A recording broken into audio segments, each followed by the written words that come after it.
Welcome to June. Welcome to June. Welcome to another round of SDH AM.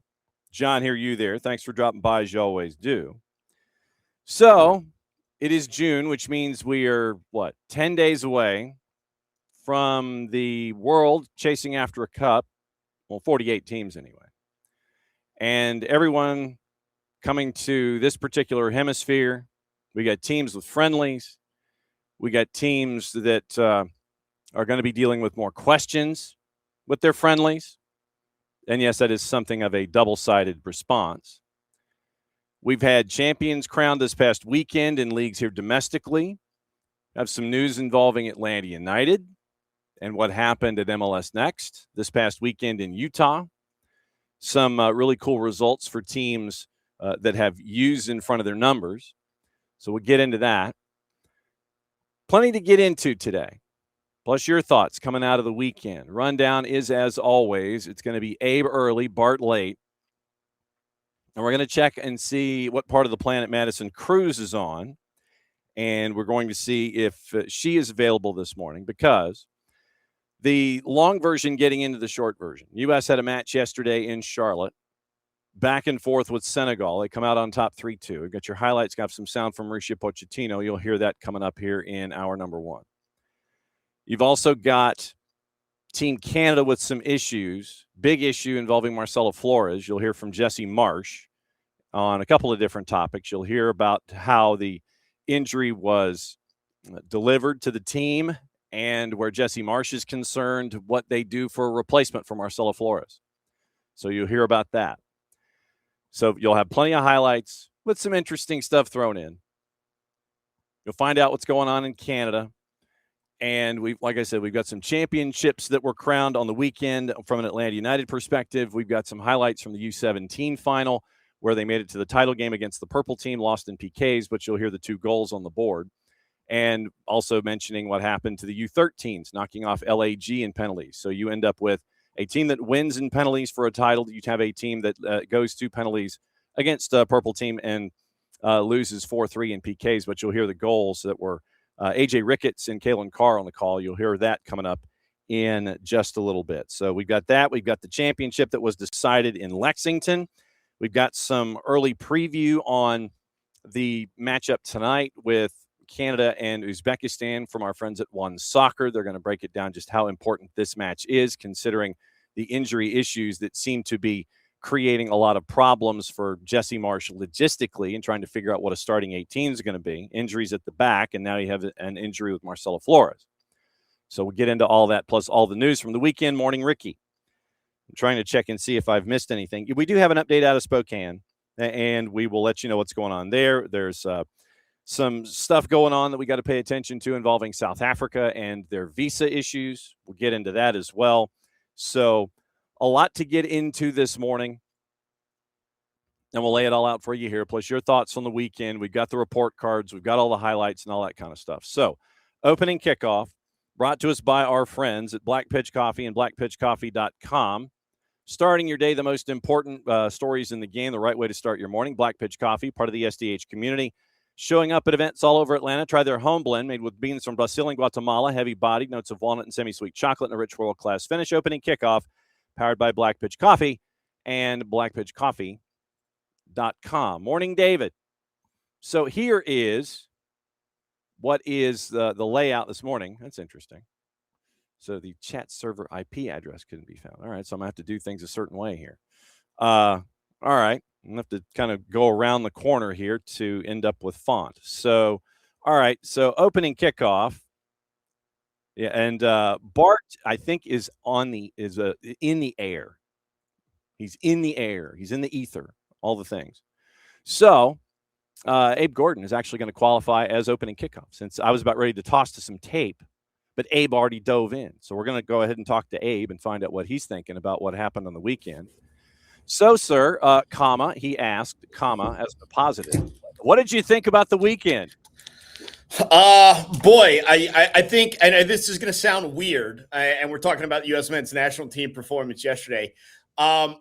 I think I'm glad that Senegal was able to score 2 and tie it up, because if the U.S. had won over Senegal 3-0 and looked the way it was trending, and it could have been 4 or 5 if a couple of those Balogun shots were on sides, the unrealistic expectation that was going to be put upon the national team if they had just beat Senegal 5-0 in a friendly leading into whatever happens against Germany, I am glad it became a little bit more competitive, because I think those of you who understand are kind of like, all right, like this was a really good look, but we don't want to get out of hand here leading into the World Cup. And you know how like craze and momentum, especially for people who aren't really paying attention all the time and just kind of dial in every 4 years. We see this certainly in the Olympics and then the World Cup. I think it's better to pull back a little bit. It was a really nice performance, a really nice win, but man, if we had to talk about like some random 5-0 victory, I don't know if people would have been able to contain themselves. Oh, this is a Final Four squad, that sort of stuff. So,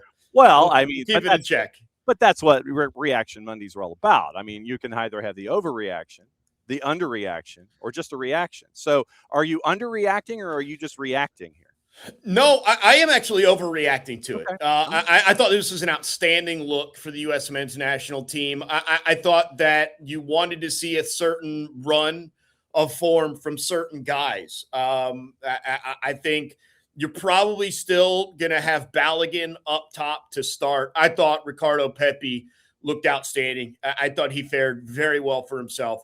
We talked about like, hey, what sort of form is Christian Pulisic in heading in? He looked outstanding yesterday, and I had Jason Longshore on my show yesterday, and he was very careful to point out Serginho Dest and what he can do if he's on the right wing, and we saw a little bit of that as well. So, if anything, I feel as good as I probably possibly could heading into the World Cup. Now, again, what does that mean, right? I still think like anything round of 16 or beyond is a huge not overachievement, but a huge achievement. Yeah. I think anything 32 or below is like, all right, what went wrong? I think getting to the round of 32, potentially winning there is probably the sweet spot of what I expect it to be. But you certainly want to build momentum. You certainly want to build confidence. And I think yesterday did that. I had questions about the ability, and very similar to Atlanta United in ways, is who's going to be the goal scorer? How is this team going to look? Because I'm very confident in their defensive abilities. And you saw guys step up yesterday. So, I was really pleased. I can't imagine being more pleased with a mildly realistic reaction to it. So, yeah. Can't be more pleased with a mildly realistic reaction. I was trying to follow you. I'm trying to follow your dream. Well, no, and I know where you're coming from. So then let me ask the crossover question. For those that follow along in the ABTL, ABE-T-L, all capital letters, what was the thought and the feedback loop that you were getting over on the 92.9 side of things heading into this one with the crossover with Jason yesterday? Yeah, I think it's just a lot of people trying to figure out what the expectation should be. And to some extent, the format of the World Cup, it's the first time we've seen 48 teams, the first time we've seen 12 groups, the first time we've seen 8 third place teams being advancing. And so, and if you win your group, you are going to be playing a third place team out of Group D, the matchup there. So it's kind of like the expectation of should you finish first in your group, second in your group, and what's the matchup and what's the expectation when you get to the knockoffs? Do we treat a knockoff win here the same as if you would have a knockoff in jumping directly into a round of 16? How do you quantify that? I think that's kind of the discussion is like, all right, what's the same level of achievement as what the previous World Cup had been? So then with the reaction that you had, I'm going to go ahead and go to the other side of things. Where are your concerns still heading into the matchup in Chicago coming up this weekend? The concerns I don't think change. It's still, how are you able to score and put goals together in the attack while keeping the defense strong? You don't want to commit too many. And I think I think this World Cup for the U.S. men's national team revolves around peculiar individuals in your lineup. I think we saw a little bit of it yesterday. But as much as we talk about Sergiño Dest and what he's able to do, and Jason pointed this out, and I think they pointed it out on Fox or TBS, whatever it was yesterday.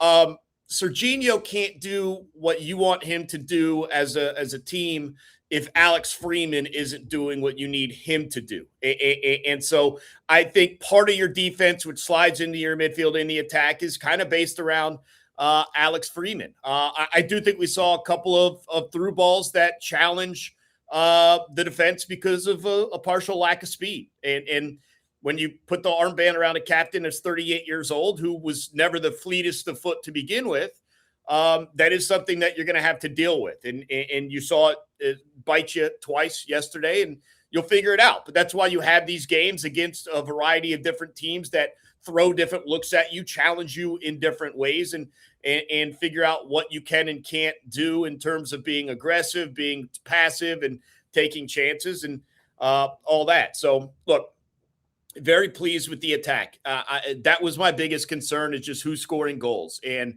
it was interesting to see, even with the offside strikes, Balogun be so dangerous when he came in. I know only one of them counted, but that was there. And then Pepe obviously wasn't the main striker, but certainly his buildup a couple of times led to goals. And so you just got to score goals. You're not going to be very comfortable as a team. And this is not a U.S. thing. This is any team. As a team that just, you got to win games 1-0. That's just not a good spot to be in. And so the ability to find multiple goals over the course of a match, the ability to start out strong, the ability to, and I know you had a bunch of subs, and so it's not really coming out of half. It's a slightly different look, but the ability to carry over momentum from one half, the ability to respond after they equalize to make it 2-2.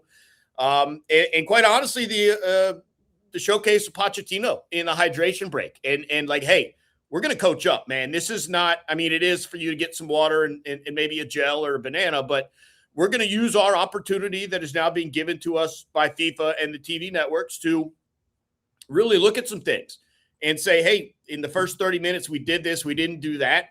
Over the next 15, let's make sure we look this way. And then when we get to halftime, we'll do more. But, I think you're going to see a lot of variance in how teams use those hydration breaks. And it looks like the U.S. is using them tactically and taking them very seriously, even in yesterday's matchup. And I think that's important. Well, and to your point, you see some coaches that are just basically doing, yes, hydration. We need, so Abe's getting his hydration break in at the 8-minute mark. I think what we've seen is a couple of different things in play here in these hydration breaks. But I mean, let's call them what they are. They're ad breaks. Because those indoor stadia, they're really having issues with the hydration breaks. I mean, I'm anticipating that. When you have coaches, you'll see coaches doing one of two things. You'll see coaches that are basically doing the quick hitter, the quick soundbite, the 10 or 15 seconds, just trying to sit there and get to a player, do this, and do this. Or you see what you saw with Mauricio Pochettino, and he literally is treating it like, he went from here to here, and you're seeing you're seeing laptops, you're seeing actual, breaking stuff down. And I think that I'm going to keep an eye on this. How many coaches do the short thing, and then how many of them treat it as a full to where they're actually getting changes going for that final 15 minutes, which, depending on your philosophy and how you're approaching things, really can be beneficial for you sprinting into that final 15, or if you've really got to change things to get you into the half and then out to the second half. Well, I'll say two things. First off, it was incredibly jarring to see him just holding a computer. All the other sports where see people in baseball looking at a pitch on an iPad, or in the NFL looking at a Microsoft Surface, a tablet. It was pretty jarring to see a full-on computer, PC, laptop situation going on there. But it showcased everything he needed to either way. I just think showing them very specific examples of things that he was not pleased with or thought they could have handled better. It wasn't necessarily that he was upset or displeased, but just a moment where something else could have happened here. And very specific examples he was showing, make the play here, play smarter there, versus just telling guys. I think showcasing it to them directly via video is so much more impactful for the next time it happens on the field. And it also lets you readjust a second time when you get to half, and then a third time. And the third time is going to be always probably a little bit different because now you've got subs entering the picture, and it's maybe you also got the score and game control and all that stuff a little bit in the second half hydration break. So it might look a little bit different then, but just very pleased to be seeing the manager take it seriously and understand the value of the time. And I think there's going to be some managers that maybe don't use it to the quality that we saw Pochettino using it yesterday. And I think for a country like the U.S., for a team like the U.S., I'll take every advantage we can get. And if the manager is giving that to you via those timeouts, roll with it. Take that competition caution and sit there and check the tires and find out what your mileage is and top off the tank. Absolutely. I mean, that's look, and that's one of the things I want to keep an eye on. How many managers are going to sit there and go into the 21st century, look at your Microsoft tablets and all that kind of stuff and sit there and draw things out, and not showing it to the camera, obviously, but hey guys, look at this, and this. And how many are just going to sit there and go old school and point and sit there and go, well, yeah, do this, and this. I'm interested to see that 20th and 21st century dichotomy and how it applies and the level of success rate in these situations when it comes to communicating with your players, what works, and is there some kind of universality attached to it? I'm intrigued. Yeah, and I don't know what I expected. Obviously, expected were you there just to be some sort of address to the players, like just pointing or what? I'm so used to like just a whiteboard with X's and O's and drawing lines and where you want the ball to go when you're in this situation. I guess I just didn't really consider that they were going to take advantage of technology to that extent. And so it did catch me off guard, along with it being a full computer that someone had to balance on their hand. But it felt longer than I thought it would. It definitely felt delayed.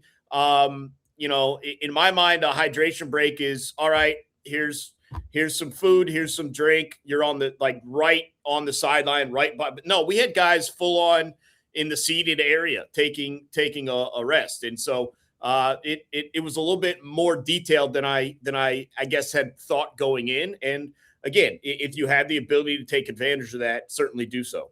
Absolutely. When it came to this match and then leading into the match in Chicago, are your expectations of what you want to have happen? And I'm not talking wins and losses here because it's an international friendly, and in the grand scheme of things, really doesn't matter. But when it comes to what Mauricio Pochettino wanted, he wanted to try to get lessons across, messaging across, understanding of principles, those kinds of things. Take what we saw yesterday and apply it later, since unless you're going to crash the party more and more as we get into the World Cup, this is the only chance of the week I get to talk. What kind of progression are you looking for from the match yesterday to the match in Chicago? What are you looking to have buttoned up, and what are you looking to have emphasized in this week of practice getting ready for Chicago? Yeah, I do think you allowed yourself to get stretched at times defensively, and I don't know if I love the pressure on the ball in the final third, your defensive pressure on the ball in Senegal's final third, and that certainly led to the ability to play some very nicely weighted passes through and Sadio Mane to run onto them and quite frankly, run around your defenders. And so how do you prevent that from happening? Because Sadio Mane, while fast, is probably not at his age nowadays, not the only speedster you're going to see up top over the course of this tournament. And so you understand now that potentially is a weakness. How do you protect against that? I would say prevent that pass from being played initially, or put pressure on the pass to make sure he can't choose exactly what weight he wants to put on it, and pass it as late as possible as he sees the plays developing. So I think that's going to be part of it. I think at times you saw some defenders get turned around as they were trying to chase the ball and figure out where the pass was going to come from. And so I like to think that maybe some aggression defensively helps you get there. Now, if that man gets beat diving in to prevent a pass, and now it's an odd man rush, and that's a problem too. A little bit of problematic just in the way that the goals developed, because you would like to think you have a center back that is capable of handling those moments. And yesterday it didn't quite happen. But again, that's why you have these ramp up friendlies, and that's why you're playing a team like Senegal. Like it's not disrespect the opponent here. This is one of the top 15 opponents in the world. Germany's one of the top 10 ranked teams in the world. There's a reason you play teams of high quality here, and no offense to those teams that qualified for the World Cup that are in the world rankings at 60 or 70 or 80, but I feel a lot better performing against a higher class opponent, and that's what you're getting yesterday, and that's what you're going to get coming up in a week's time. And so I like the challenge. I agree with you. The result is irrelevant, although it did feel nice to win yesterday. Absolutely. But again, you just want to see things that you believe can carry over into the World Cup. I think the impact of Dest, I think, is significant to see. I think the impact of Pulisic and what he was able to accomplish yesterday, especially because of the form he was on, both with the U.S. squad and club heading into this over the past 4 months or whatever it is. And now the question is, are you able to, because McKennie didn't start yesterday, are you working him into that mixture with a bunch of the other guys? And ultimately, you certainly won't find out against Germany, but where do we stand with Chris Richards ahead of that opening game against Paraguay? Yes, Chris Richards, A, B, and C when it comes to the people's eyebrow being raised and wondering what his health is going to be like. All right, dude, we're going to do this one more time, and then it's like World Cup on. How wild is that? Yeah, the next time I talk with you in a week's time, we will be 3 days out from the opening matches. Group A gets it started, and then go from there. And I'm excited. I was looking at the schedule earlier today. They mislabeled one game. They had it well, I mean, it's not mislabeled, but I want to, that Saturday night game that starts at midnight Saturday night. Yeah. So that's all right. We'll be awake. We ain't got nothing to do. So, but I'm looking forward to it. I mean, it gets started, and it is like, man, off and running. Like one of the first matches we get early on is Brazil-Morocco. That's probably going to decide Group C. Mm-hmm. There's just a lot of really good matchups. Netherlands, Japan within the first week of this tournament as well. So it starts quickly, and then it's nonstop. So I'm looking forward to it. As always, my friend, great to have you batting lead off to see what's going on, and enjoy your time there at Conley Square. And when the tournament starts, I'm just going to go ahead and say this: when the tournament starts, if you want to get something off your chest outside of the Monday morning leadoff spot, you can crash. You know that, right? I'll check your schedule. I'll shoot you a text. I may make more than the once a week appearance. We'll see. That's what you're here for. All right, be good, my friend. Yeah. We'll see you soon. You got it, John. Thanks, brother. All right, there goes Abe Gordon. 92.9 The Game. And the ATL and Jason were starting the summer of soccer officially before June 1st yesterday. And just remember, now the rubber hits the road. Every single night on 92.9 The Game, Odyssey app, YouTube channel, all three in some kind of concert and combination. You're going to have Atlanta soccer tonight. Then you're going to have stoppage time. So you're going to have to be very, very nimble and have everything locked in place. Because, once again, literally for the next 2 months, basically, it's going to be Atlanta Soccer tonight on 92.9 The Game and the Odyssey app. And then there might be times where it shifts over into stoppage time on the YouTube channel, kickoffs and such. And then it's going to be the multi-dimensional experience of AM, AST, and the return of stoppage time. So if you don't have any or all of these locations locked in and notifying you, and the bell goes off and all that kind of stuff, setting notifications for times, we don't change. There might be some match days, depending on if something is happening at Atlanta Stadium, where we might go on a little earlier. We might only be a power hour Monday through Friday, but that's match dependent here in Atlanta with life at Atlanta Stadium. We are expanding to weekends once the tournament starts. So you'll have SDH AM 9:05 Monday through Friday. That doesn't change. Only thing that might change is less of a time slot, less of a time length, depending on if a match is going on at Atlanta Stadium that we have to run to. Then weekends, once the tournament begins, so that would be June the 15th. Is that right? So 13th. So it would be the 13th of June is when we start SDH AM Weekend Edition. And like I said, it might be a power hour, but it'll be at least an hour, and we'll go until we've exhausted all of our information with a maximum of 2+. So Saturday, Sundays, SDH AM Weekend Edition, it's going to start on the 13th. So you're going to have a lot of us with Jason in the various forms on 92.9 The Game, Odyssey app, YouTube channel, socials, etc. Keep that in mind. Once again, set your notifications so you don't miss.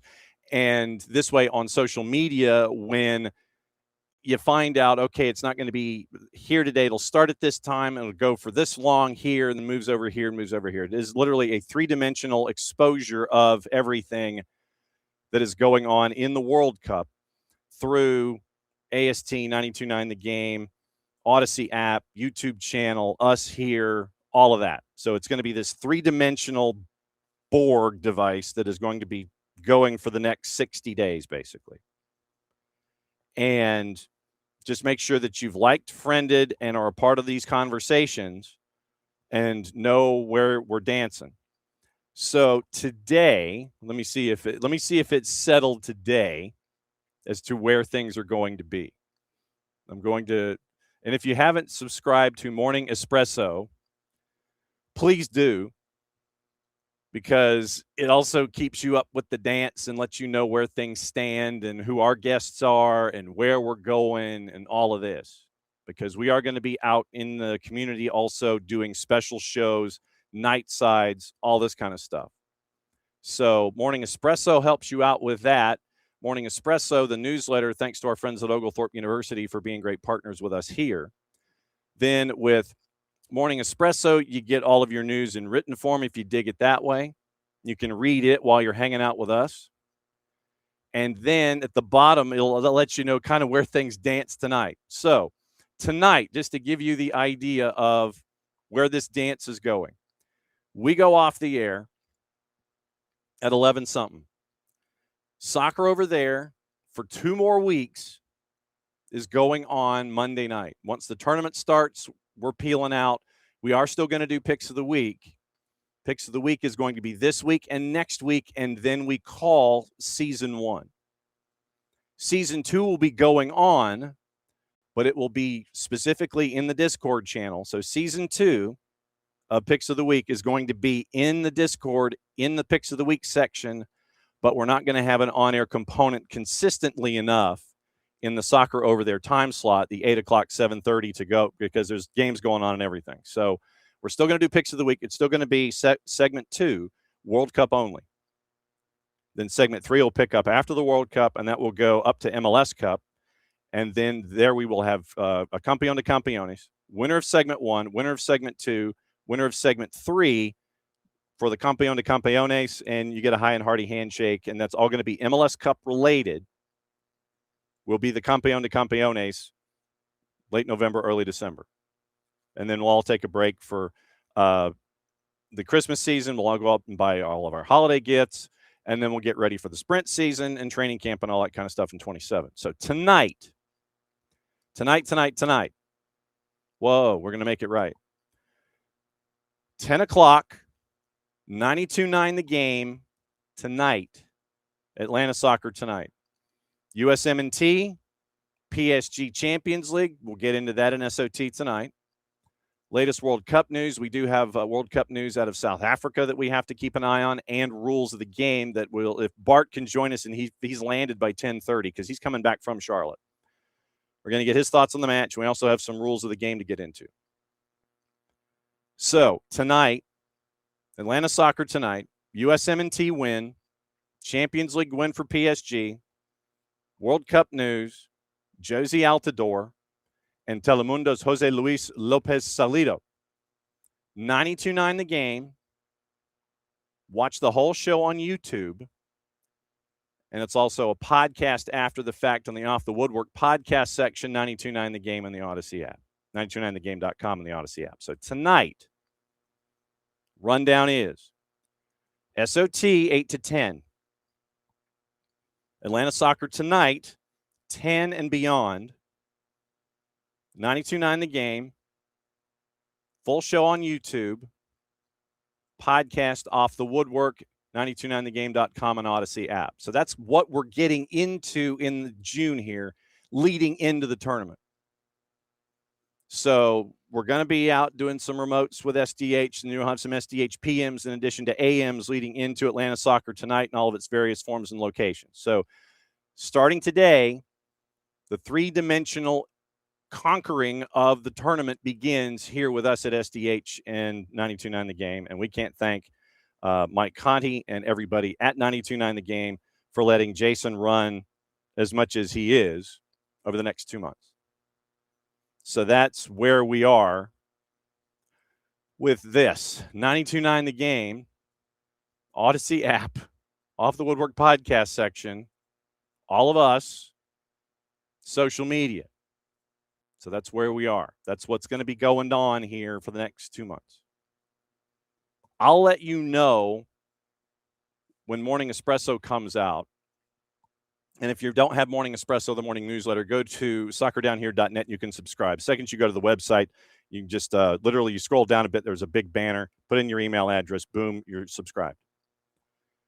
So I'll do my best every morning to let you know what the layout is tonight, but make sure that you are subscribed and that you have all your notifications set and know where the three-dimensional, where the Borg is heading, your soccer Borg is heading on a daily basis. So that's kind of where we're at. That's opening kickoff, brought to you by, if I could get my upper plate to work, Black Pitch Coffee and blackpitchcoffee.com. Starting your day with the most important stories in the game, right way to start your morning. Black Pitch Coffee, part of the SDH community, showing up at events all over Atlanta. Try their home blend made with beans from Brazil and Guatemala. Heavy body, notes of walnut and semi-sweet chocolate, rich world-class finish. Opening kickoff, powered by Black Pitch Coffee and blackpitchcoffee.com. All right, let's get into highlights and things. And we're going to have some fun with highlights, and we're going to hear from Mauricio Pochettino also coming up here in just a sec. So here is the goals as they were called, and we have two different versions. That's why I said we're going to have some fun this morning. And we also, and to our point about the laptops, I don't know if FIFA is going to allow the laptops on the sidelines. Maybe the Microsoft tablets, kind of like they do in American football. Don't know yet. Maybe players staring at those. Don't know what the layout's going to be. But hey, look, if they're going to let you do it in a friendly, it's a friendly. That way you get adjusted to the idea of, oh, okay, coach wants to show us something, and regardless of whatever device it is, he's going to show you. So you get into that rhythm if they allow it, tablet, laptop, phone, whatever. So you get into that rhythm when it comes to these hydration breaks. Competition caution, whatever. That's probably more accurate as the competition caution. But, all right, let's get into the highlights. Wasting no time, was an opportunity for the United States to get on the board early on in Charlotte. Luke Weilman, Kyle Martino on the call, courtesy of our friends at TNT and U.S. Soccer. Now Pepe, lovely ball through from Pepe towards Christian Pulisic. Pulisic across goal, and it's knocked in from Dest. 1-0 for the United States. Just 6 minutes in here, Serginho Dest with a goal. And it was made by Christian Pulisic and Ricardo Pepe. There you go, 1-0. And then the United States, once again, Pulisic did not score, but he got the A for this one. A means assist. 2-0, once again, courtesy of TNT and U.S. Soccer. One push forward down the right side for Pepe to chase. Pulisic is in the middle. Pepe rolls it in. It's Christian Pulisic round the keeper. It's Pulisic with a goal. What a start for Christian Pulisic. A goal and an assist in the first 20 minutes. There you go, 2-0. Then Senegal would score toward the end of the first half, 2-1. Then you would get 10 substitutions. Basically, almost everybody rolled over for the second 45 minutes. Miles Robinson getting into a spot of trouble with Chris Brady in net, and it would be 2-2. Then you would end up with the eventual game winner. Folarin Balogun would get the credit for it. Once again, Luke Weilman, Kyle Martino, TNT and U.S. Soccer. I caught Trusty in the elevator this morning. And here's the chance as Brady comes out, and this one may go in. It's knocked in on the line. Senegal get the goal. Miles Robinson couldn't keep it out. Actually, that was a 2-2 goal. So I let the 2-2 goal go, and then that lends us to having a little fun. So here is the Balogun goal that made it 3-2, the actual Balogun goal that made it 3-2. But we're gonna have a little fun. Andres Cantor's call of the I think this is did I mislabel everything? Anyway, I'm going to play, tell you what, we're going to have fun anyway.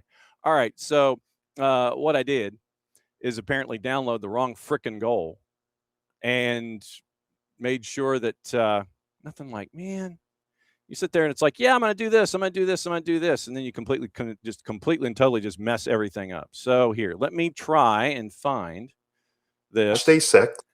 Okay, so no, I completely and totally just blew it all up. Good for me. All right, anyway, it's a Monday. All right, so we're going to have fun. Here are two goals the Andres Cantor way. And the first goal is the first goal, courtesy of our friends at Telemundo and U.S. Soccer. Andres Cantor on the call. Pulisic es buena. Es buena, está des, gol!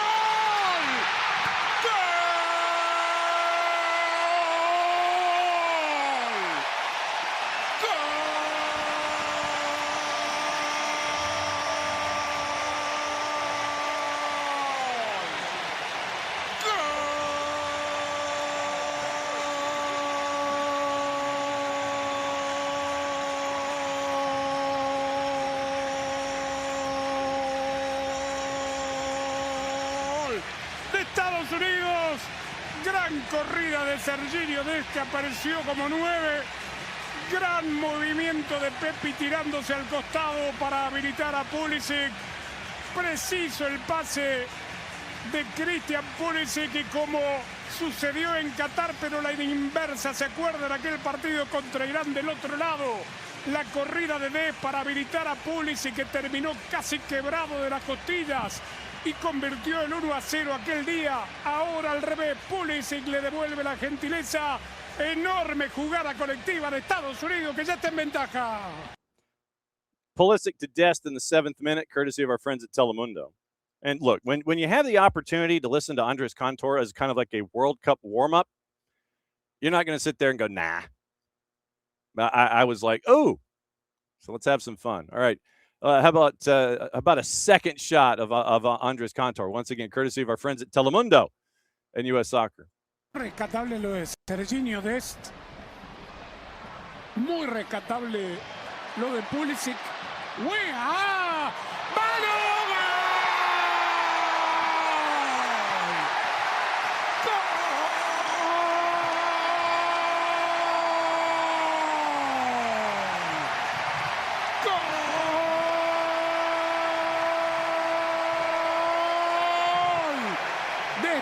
Estados Unidos. Este sí va a contar. Por supuesto que sí, buena jugada por la banda de la derecha, la diagonal para Balogun, que se encuentra en el área. Esta jugada tiene que venir de atrás, girar el cuerpo un poco, le queda la pelota después del intento de rechace. 43 partidos, 19 goles en competencias este año allá en el fútbol francés. Y así, Balogun le dice a Pochettino, aquí estoy también. Si Pepi lo hizo de una manera correcta en el primer tiempo, acá estoy. Noveno gol para Balogun con la camiseta de Estados Unidos. Y justamente este dato, el último gol, lo había hecho contra Paraguay en noviembre del 2025 en el triunfo en ese partido amistoso. There you go. There's your game winner, Valerian Balogun, from our friends at Telemundo. Andres Contra on the call, and he's getting into shape. He's not quite holding the notes as long as he does because it's, you know, still a pre-tournament friendly, but he's getting into that rhythm. So U.S. wins at 3-2. Bart Keeler set to join us in about 45 minutes because he's coming in from Charlotte, racing back to his studio, and that way he can join us. We'll get into the lineups.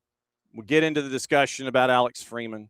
Get into the discussion about Serginho Dest, Christian Pulisic, and the 11s, for lack of a better term. We'll get into that with Bart. Like I said, not knowing where Maddie is as she is catching her breath before the summer of soccer. Bat signals out for her as well if she wants to join at any point. And that's kind of how, unless there's news and other punditry that we slide in here in the tournament, this is going to be your Monday rundown. Looking at everything that happened the day before, getting you ready for the day that's coming up. Abe to bat leadoff, Bart in there somewhere, and then we'll go over, you know, if there are cards and calls and rules of the game. I do want to get into a discussion with Bart about a couple of the different rules changes that have been put in heading into the tournament. And our friend Martin Ziegler has some of that information. And also, like I said, the laptop bit, we don't know. We don't know what they're going to allow on the touchline or in the dugouts or in the covered in the covered tent areas, the benches. We don't know what's going to be allowed. But coaches take advantage of competition, caution, more power to you. All right, a couple of things post-match from Mauricio Pochettino. First and foremost, it was, once again, second win against the top 15 opponent. First was the five goal win against Uruguay last November. Pulisic, eighth match with a goal and an assist, tying Clint Dempsey for second most all time. Trailing Landon Donovan, who has 13 with a goal and an assist. Before they left Atlanta and headed to Charlotte, Mauricio Pochettino was asked about getting through the match, seeing some things that he would like to see in the 90 minutes. So then, of course, he was asked, well, did you see what you wanted to see? Courtesy of our friends at US Soccer in Baritone. Yes, I think it was positive to finish after 90 minutes in a good form. I think with the possibility to nearly the whole roster playing, having minutes. I think it's too many positive things that we need to improve, obvious things that we need to improve, but I think happy to finish the first week and training and competing against a really good team like Senegal. Yes, always it's better to win. It's true that today is not an official game and doesn't count the point, but it's important to get good feelings. We are still a little bit short in our preparation, but I think we are going in a good direction. Still a little bit short in our preparation, but I think we are going in a good direction.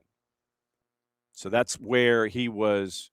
That's what he thought about the matchup against Senegal and coming out on the winning side 3-2. Another couple of points here from Mauricio Pochettino. Second point on the floor, courtesy of our friends at US Soccer in Baritone. Yes, I think that we are conscious now about things that we need to improve.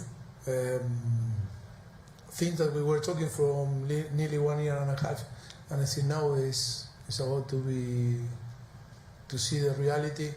And when you talk and you talk and you talk, and sometimes it's difficult to accept what you are telling.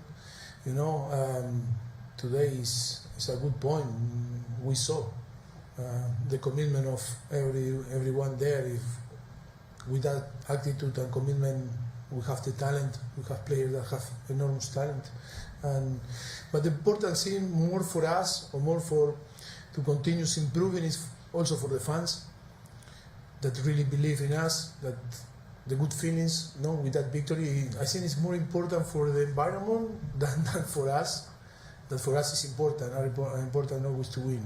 But the thing is, it's important also for the environment to trust a little bit after the last two games against Belgium and Portugal. That was a little bit, again, you win a game, you are on the top, you lose a game, it's to try to find, that balance into arrive to the competition, the official competition, the World Cup, with good feelings. Of course, now in 1 week we are going to face another amazing, national team like Germany. But in this way, to be honest, doesn't matter if we face Germany or another team. Why? Because in different games, we were the problem, not to be in the right place, with the right commitment and with the right attitude, being a group, very solid group, and being all together like we showed today. Saw the commitment of everyone there. Without attitude and commitment, we have the talent, have players that have enormous talent. But the important thing more is for us to continue improving.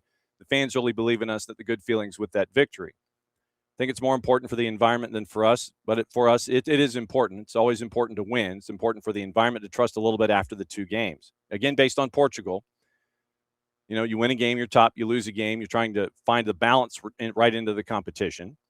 Go into the World Cup with good feelings. Of course, now in a week, going to face another amazing national team in Germany. But in this way, doesn't matter if we face Germany or another team, because in a different game, we were the problem. Not being in the right place, the right commitment, right attitude, being a group, solid group, being all together like we showed today. One more soundbite from Mauricio Pochettino after the match. And it's about Sebastian Berhalter. He was asked about what he thought about Sebastian Berhalter's play. And it was, you could not have had a more glowing thought process from Mauricio Pochettino about Sebastian Berhalter hopping in and being a part of things. So here's thoughts on Sebastian Berhalter after the match, courtesy once again from our friends at US Soccer and Veritone. Where's my soundbite? There it is. There we go. Berhalter from Pochettino. Yes, he can play 2 games in a row. He's a monster. He's a monster in the way that how professional he is. I think he deserves to be in the roster, and today happy too with his performance. He's not 100%, he's 200% professional, commitment. He played in unofficial game,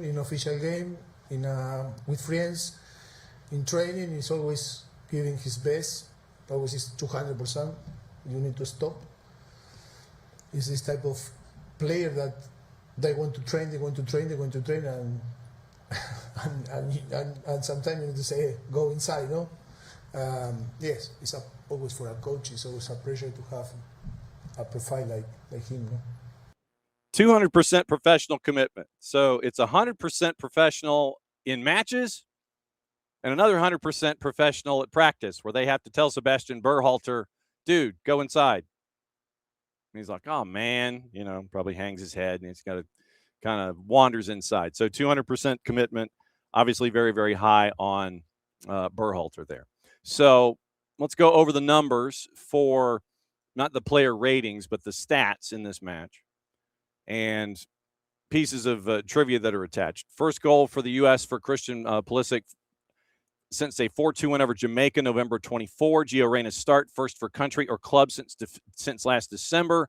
when he made only 4 starts in the Bundesliga season for Borussia Mönchengladbach. Once again, USA, Germany, Chicago, Saturday, June 6th. Maddie will be there for SDH. Starting lineup: Turner, Freeman, McKenzie, Ream, Dest, Berhalter, Adams, Jedi, Pulisic, Pepe, Reyna. Then you had a bunch of subs coming in at halftime. Chris Brady, Joe Scally, Miles Robinson, Austin Trusty, Tim Weah. Alex Sendejas came in the 76th minute for Sebastian Berhalter. So Berhalter goes 75 minutes. Weston McKennie, Max Arfston, Malik Tillman, Falarin Balogun, Christian Roldan. Basically, you had 10 subs at the halftime interval, including keepers. And Sendejas came in with 15 to go. Yellow card to Tillman. Senegal got none, no reds. Scottish crew. Nick Walsh was the man in the middle. Frank Connor, Daniel McFarland, your ARs. Don Robertson was your 4th. Benjamin Whitty and Daniel Parchment were upstairs. Attendance 57,741. Shot 17-7 for the United States. 5-3 on target, 2 saves each. 11 corners, 7 to Senegal. 30 fouls called, 21 on the United States. That's we talked to Bart about that when he hops in. 3 offsides, 2 to Senegal. Possession, not that it really matters, but 53-47 on the day. Reyna, David asking, did Reyna and Berhalter play? So you're looking at Reyna going 45, Berhalter going 75. Let me go into our friends at SofaScore and get you their numbers more in depth. So USMNT, does it give it to me that way? No, it does not. United States. Let's see if I get it this way. United States Grand Prix. No. Men's national team. So you got me matches. So if I go, well, maybe if I go USA, will you give it to me if I go USA? USA Senegal. How about that? Okay, so it does give me USA Senegal with the matchup. All right, so Mane with his brace, 8 minutes apart, 44th and 52nd. So highest rated. So you wanted Serginho Dest. Dest actually was one of the more higher rated players on the day. Dest was second highest according to SofaScore. So Serginho Dest in 45 minutes. He gave you passing 17 of 20, 85% passes in the opposition half at 80%, 12 of 15. And he had 1 key pass on the afternoon in his 45 minutes. He had Dest had the 1 goal. No, you're looking at Reyna. I'm looking at I'm giving you Dest stats, and you wanted to know about Reyna. Dest was 7.7. Reyna starting, he had a 6.9 in 45. So rewind. It's a Monday. All right. So no shots on target for Gio Reyna, or no shots period for Gio Reyna. 22 of 27 passing, 18 of 23 in the opposition half, 4 for 4 in his own half. He did have 1 key pass on the dribble, 29 touches, fouled once, 7 carries with a progression of just over 6 meters, total carrying distance, 47 meters on the day. And defensively, he had 2 recoveries. He won all 3 of his aerial duels, 4 for 5 overall, and he was whistled for a foul. So that's Gio Reyna's numbers on the afternoon. Berhalter, when he came in as a sub, going all the way down to the bottom. Actually, Berhalter got you 75 minutes. Sebastian Berhalter in shooting, which is not necessarily, he had 2 total shots. He had 1 shot blocked. Then passing numbers for Sebastian Berhalter was 20 of 24 passing, 12 of 16 in the opposition half, 8 for 8 in his own half, 1 key pass. Then on the dribble, 38 touches, fouled once, total carrying distance of just over 47 meters, progression of 4, 7 carries on the day. Then defensively, 5 defensive contributions, 2 for 4 in tackles, 1, had a pick, 2 recoveries, 5 for 12 on ground duels, and it was and he had the 1 error that led to an eventual shot. So that's your So that's your rundown of Berhalter and Reyna. Oh, I'm sure. Well, I don't know about the extra kick. I don't know about that extra kick, David. Then they only let us watch the first 15, so I don't know what happens after the fact. Oh, we actually have a countdown clock. So 10 days and just under 5 hours before the first matchup happens. So that's the rundown of subs and officials and statistics. And we're now officially in hour number 2. Once again, Bart Keeler set to join us coming up 10:30-ish. I'm just going to say ish because he's got to land on a plane from Charlotte. And then he has to turn things around to where he races to his studio space. And it's him catching up with us. So here's where we catch up with all of the news that's going on. And morning, Dell, morning, David, morning, Ricky. And like I said, for some reason, I've got to probably refresh something. But if I refresh something, then it probably means a board will crash. And I don't want to do that. So I'm having to look at Twitch off of Twitch and not off of the internal settings here. All right, let's get you into some other news that is World Cup related. And the first stop is going to be Canada with the men's national team. In CONCACAF Champions, Marcelo Flores left with an injury, and it didn't look good when it happened. And then Jesse Marsch got the news that it definitely was not good news on Marcelo Flores. So here was the question and answer for Marcelo Flores to Jesse Marsch, courtesy of our friends at One Soccer, and what he was told, and as they were watching, just the impact that it's going to have on the men's national team with injuries already present at the back. Marcelo had an ACL rupture last night, so he will be out. I spoke with him last night after the match, and I spoke with him again about an hour ago. He just had gotten out of his scan. The good news is the ACL was the only problem in the knee and not meniscus and all the other issues that you can have that come along with that. But obviously, we're devastated for him. We all watched it last night, and we were all hoping for the best. And I have to also say, Marcelo had taken some criticism down in Mexico for transferring to be part of the Canadian national team. And to see the way that in an away stadium at Toluca, the way that his teammates, his opponents, the fans in the opponent's stadium, how everyone embraced him and showed empathy toward him, being in that culture in Mexico and have everybody support him in a very difficult time when everyone knew that his next move the next day was to come in to get ready for the World Cup. I think that says a lot about the community down there, and it says a lot about Marcelo himself. So we're obviously disappointed for him. All the guys had been asking about him all last night and all this morning.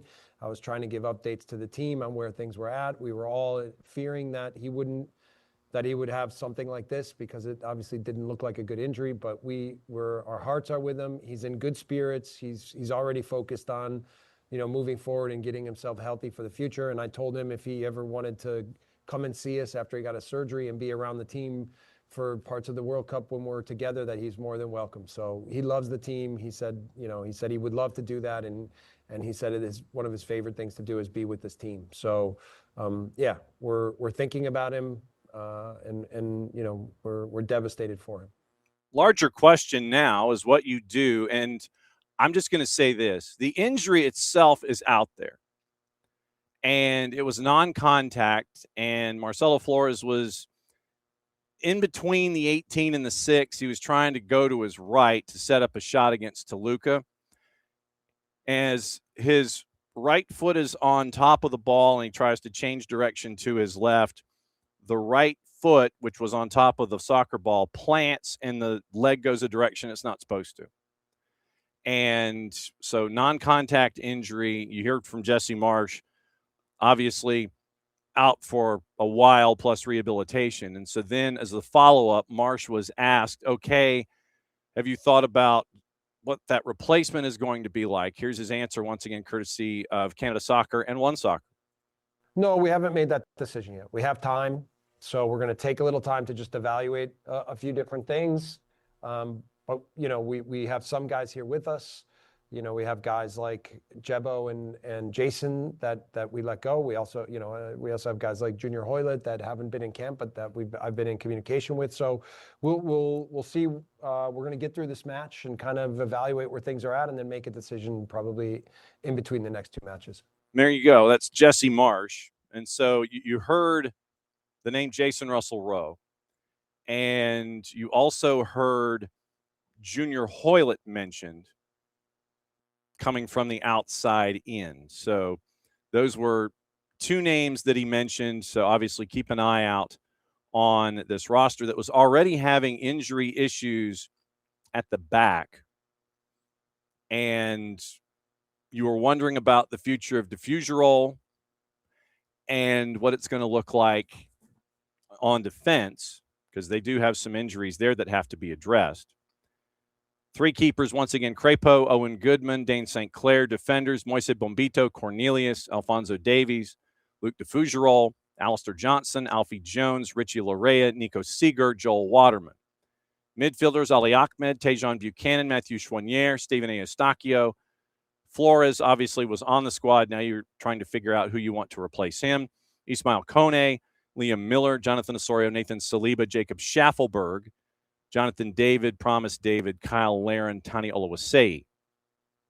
So that was your World Cup squad before the injury.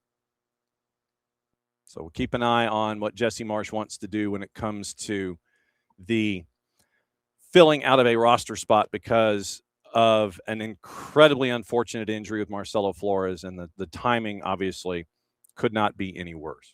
Speaking of Canada, they tonight, 9 o'clock Eastern time, have a friendly against Uzbekistan. So it's a test for them. I want to see what the starting 11 looks like in this matchup. I want to see what rotation patterns look like. I want to see how Jesse Marsh handles it. Does he handle it the same way that Mauricio Pochettino did, 45 for most, swap everybody out? What's it going to look like? So Fabio Cannavaro in Uzbekistan heading to Edmonton to take on Canada tonight, 9 o'clock. Here is a bit of a preview for you, once again, from our friends at One Soccer. And if I can, did I upload this? Yes, I did. Here we go. So once again, the voices you are going to hear: Gareth Wheeler, Jordan Wilson, Jimmy Brennan. So Gareth is in the host position. Jordan Wilson, Jimmy Brennan, your analyst. 9 o'clock tonight, Canada Soccer versus Uzbekistan in Edmonton. Uzbekistan in a warm-up friendly on Monday night. Uzbekistan, their first World Cup. They've been a developing nation. They've done well at recent under-20s, but they're in a tough group with Portugal, Colombia, look out, and the Democratic Republic of Congo. With the number of questions over so many players in this Canadian team pertaining to injuries and fitness, how important have these preparation games become for you, Jimmy? They're massive. They're massive right now, both of them. Because of the fact we have had so many injuries, and it's the time now where everybody's together. It's making sure that we get the right minutes for certain players, seeing how they come out of these games. It's good competition. It's not crazy competition where we're playing one of the top teams in the world. So for me, these are important games to get what we have to. The objectives out of the matches, getting players certain minutes, and making sure that everybody comes through these healthy. We haven't been able to see the strongest combinations. No. Right, you've been like, okay, let's focus on a Jonathan David and Ali Ahmed, but then you're playing maybe with a different defender with you, or we haven't seen what a right side looks like with Johnson and Buchanan for the longest time, right? So it's although we've seen what that has looked like in the past, we haven't seen that recently. So for us being fans, it's okay to doubt those type of situations and chemistry. So that's what these matches are for, to just get glimpses of it, to get a little bit of a reminder, because these are going to be the biggest matches that these guys play. Gareth Wheeler, Jimmy Brennan, Jordan Wilson on One Soccer, breaking down the beginning of their conversation. You can go and watch the whole conversation about it on One Soccer's YouTube channel, or subscribe to One Soccer like I do. Yeah, true sicko. Subscribe to One Soccer as a part of all of this too. Also, so we'll keep an eye on all of that. We're efforting Christian Jack, our friend from One Soccer. Christian is on the road. Christian's probably in Edmonton right now as we speak. I don't know, and this is one of the things I got to talk to Christian about when he comes and joins us before the tournament. when he sleeps. Can he sleep on a plane? What his normal churn and burn is like when it comes to content for One Soccer, because Christian Jack, KJ is a beast. And the amount of content that he churns out is insane. So like and follow at One Soccer, onesoccer.ca. Subscribe if you are so inclined. And that's how I get to watch Canada Soccer, national team stuff, CPL stuff when it's not on FS2, all those kinds of things, and all of their programming. So when KJ comes in, I got to ask him about his constitution and how he gets through this, or is he going to take the entire month of August off? And we'll get into everything. Also going to try and catch up with our friends on a regular basis from Footy Prime north of the border and have our shared conversations about how Canada's doing, how the U.S. is doing, so on and so forth. So that is the Canadian update, that they have to figure out Marcelo Flores, and they have their first opportunity tonight. And they have 3 friendlies. The send-off series is going to be Uzbekistan tonight. Then on Friday night, it's going to be in Montreal, I believe. Stade Saputo. 7:30 Friday night. And then on the 9th, which would be Tuesday, you have the women's window open, and the women take on Costa Rica. That one is in Cartago, Costa Rica. So men's and women's activity going on. Costa Rica is hosting the Canadian women next Tuesday, but the 2 friendlies, the send-off series for the men, tonight in Edmonton, and it is Friday in Montreal, Uzbekistan and Ireland in these matchups. And we'll have highlights and post for you tomorrow as we roll through. And it should be the return of Casey White, who buried the lead, by the way. Casey buried the lead because she was coaching in TST. She was coaching the North Carolina alums. And if you followed on TST, you got to see Casey was mic'd at points. And so it was pretty interesting. She's wearing a mic in practice. So next time she's on, we have to talk about her burying the lead. We do have a little bit of this out of Nashville this morning. So it's more of a congratulations than anything, but it qualifies.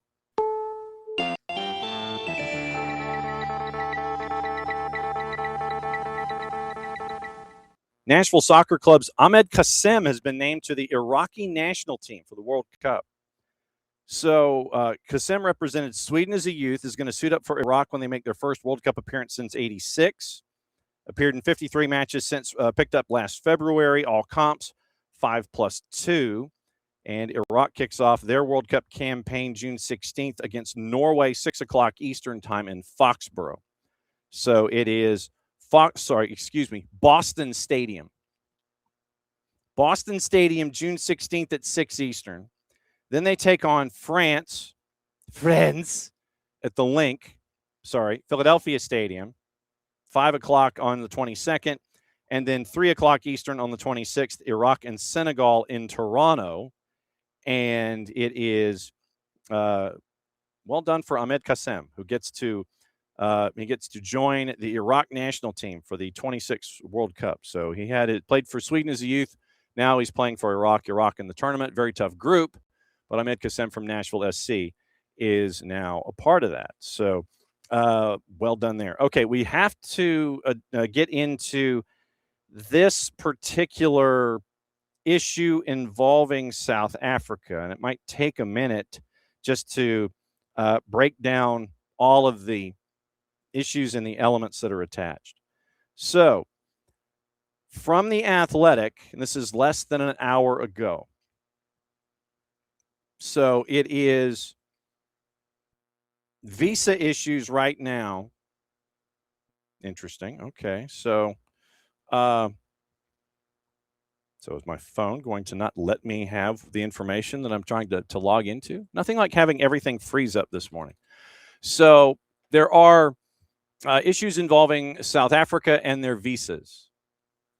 And as it goes, here, where is the information this morning? So that's not what we were looking for. Okay, so Jessica Hopkins from The Athletic. And this came out 8 o'clock this morning. So report from Hopkins is South Africa's national team have had to delay their trip to North America for the World Cup due to what the country's sports minister has called, quote, embarrassing and grossly unfair, end quote, visa issues. Once again, this is the opening match of the tournament. And so they're going up against co-hosts Mexico at the Universidad del Fútbol in San Juan Cuautla. SAFA confirmed in a statement they were due to fly out on Sunday, not able to because of challenges regarding visas for some players and officials. SAFA said it will hold an emergency committee meeting before updating the country further, train in Johannesburg until they're able to leave. Meanwhile, the situation condemned by South Africa Sports Minister Gayton McKenzie on social media, and I follow Minister McKenzie, so let me give you the latest from his social media. He is on the 280 character app, and he came out with some very damning material. 22 hours ago was his last posting. All players received their visas to travel. Outstanding is an assistant coach, the team doctor, head of security, and one analyst. He said the charter is leaving tomorrow, and that was 22 hours ago. So basically noon Eastern time yesterday was when McKenzie posted that. And you have back on yesterday, it was relayed 3:19 yesterday morning before the post that I read about what he released at noon.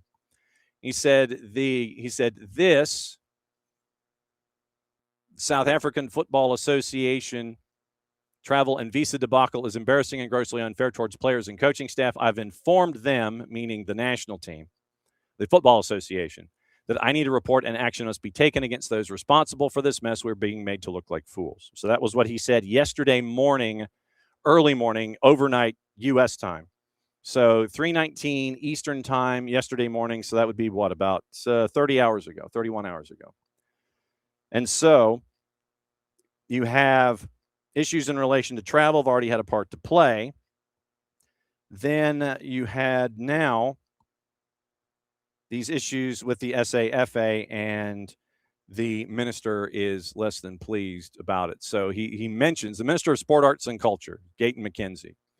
And so Minister McKenzie,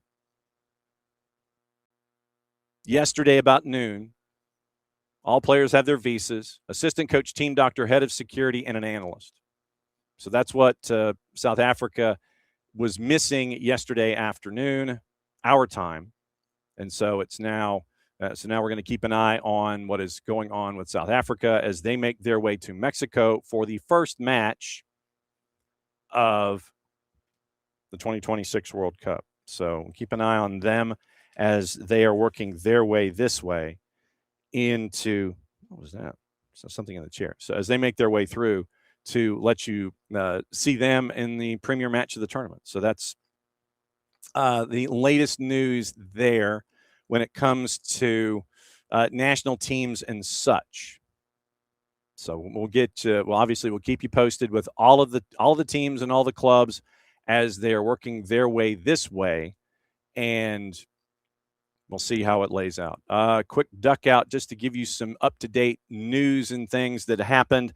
Like I said, obviously tonight we'll talk about Champions League, and we'll break all of that down for you with PSG winning. We'll try and let you hear from Luis Enrique. Then Liverpool sacking Arne Slot. We'll see what the coverage is there. We'll cover all that as a part of what's going on tonight. Remember, 8 to 10, soccer over there. Then 10 and beyond, it's going to be Jason, Atlanta Soccer Tonight, nightly. Atlanta Soccer Tonight, nightly. That is right. So it is also 10 o'clock, 92.9 The Game, Odyssey app. He's going to cover the win over Senegal, Champions League, World Cup news, Josie Altidore, Jose Luis Lopez Salido at Telemundo, 92.9 The Game, full shows on YouTube. Catching it also podcast later on at the Odyssey app and the Off the Woodwork section at 929thegame.com. Okay, run through some of the other news that we have. Let's get into Atlanta United quickly and what happened in MLS in MLS Next in the tournament.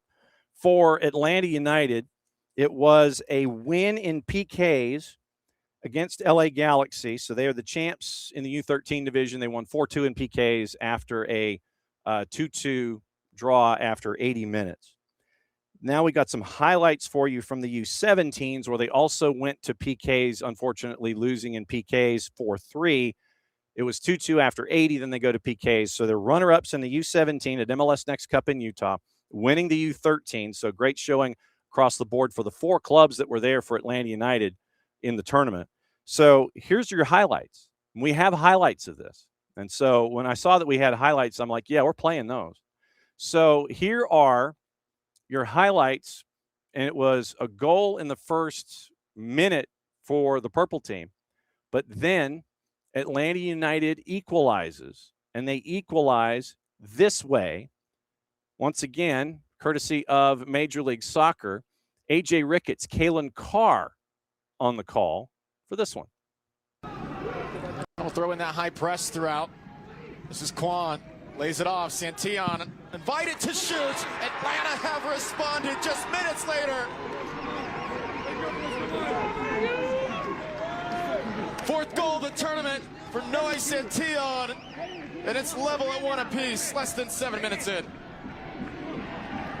And Orlando have really struggled in this opening, in their build-out phase, building out of the back. And it's an errant pass. He's trying to split the seam here, but it's clearly covered. Really good intervention from Quan. And then how about this for a finish? Lovely strike from Santillon. Josh Quan getting things started with Noe Santillon to make it 1-1. And then the back and forth continues. Atlanta United takes the lead in the 20th minute. Set piece opportunity for Atlanta United. They take advantage. Once again, courtesy of Major League Soccer. Once again, AJ Ricketts, Kalen Carr on the call. Akiesi along with Riveras. Might take this one. 5-man wall. Clipped up and over and through.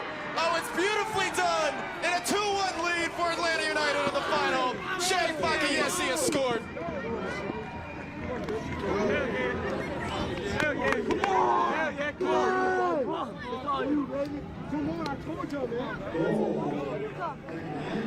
After conceding in the first 20 seconds of the match, it's been all Atlanta United, and the wall splits just an inch, and that's enough for Akiesi, the left foot, to get this up and down.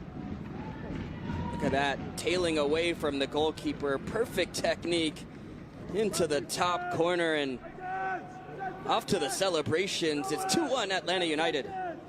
Goals by Santillon and Akiesi. 2-1 at that point.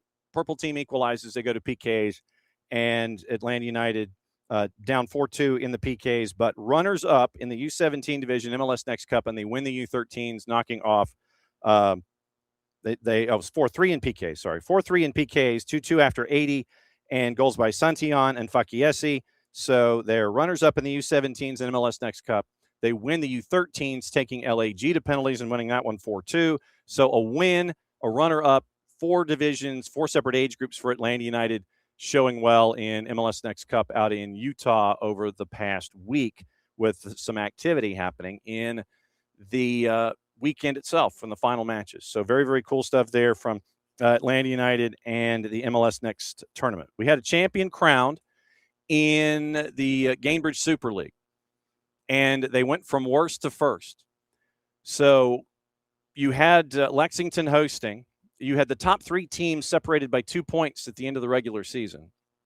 Lexington makes it with their win. And then you have Carolina Ascent with their win. We had head coach, general manager Philip Poole from Ascent. And we had, one of the players from Lex SC joining us. And it was fun to be able to find out what it was like for Allie Brown to be a rookie out of the University of Tennessee and being an integral part of what's going on at Lex SC.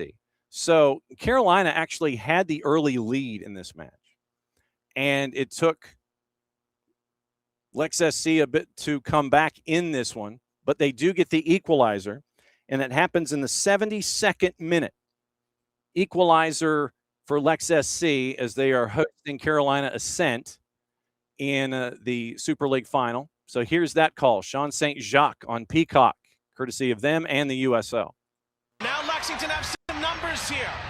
Griffith looking for Cadbury and plays it across. Equalizer!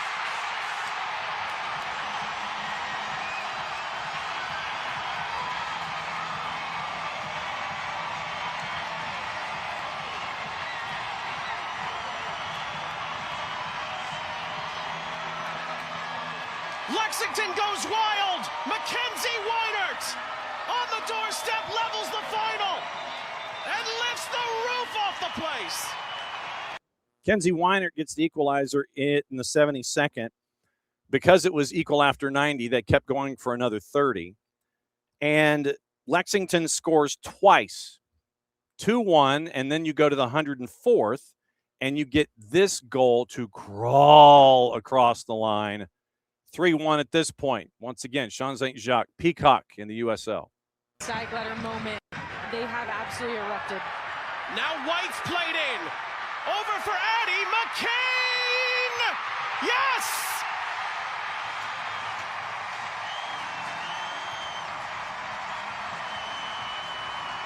Addie McCain scrapes it over the line! Lexington scored 2 in extra time as they take a giant step towards a potential title. Worst the first and a title.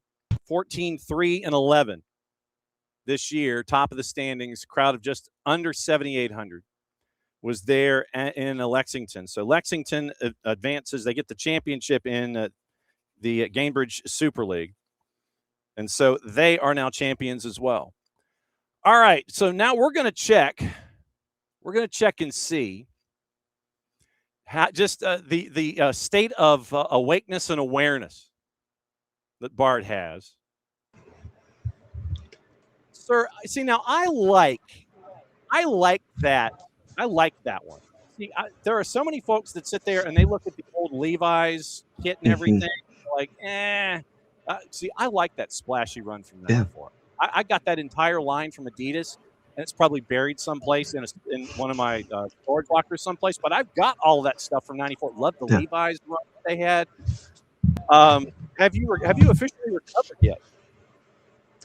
Well, John, first off, good morning, and Yes, good secondly, I have not had any coffee since I landed because I'm trying to. I had coffee this morning when I woke up to make sure I could get through the flight and everything. But now I'm like, okay, I don't want coffee, so I can take a nap after we're done talking. Okay. And recover some of the sleep we banked. Okay. So do you want to talk about the match first, or do you want to talk about rule changes that are going to be apparently happening in Sub World Cup? I think they go hand in hand a little bit because we did see some of them applied in the match on what day is today? Monday. On Sunday. That's how weak we are. The day yesterday. So let's talk about them at the end because I do think that we can talk about how we saw them being used in the match that we watched.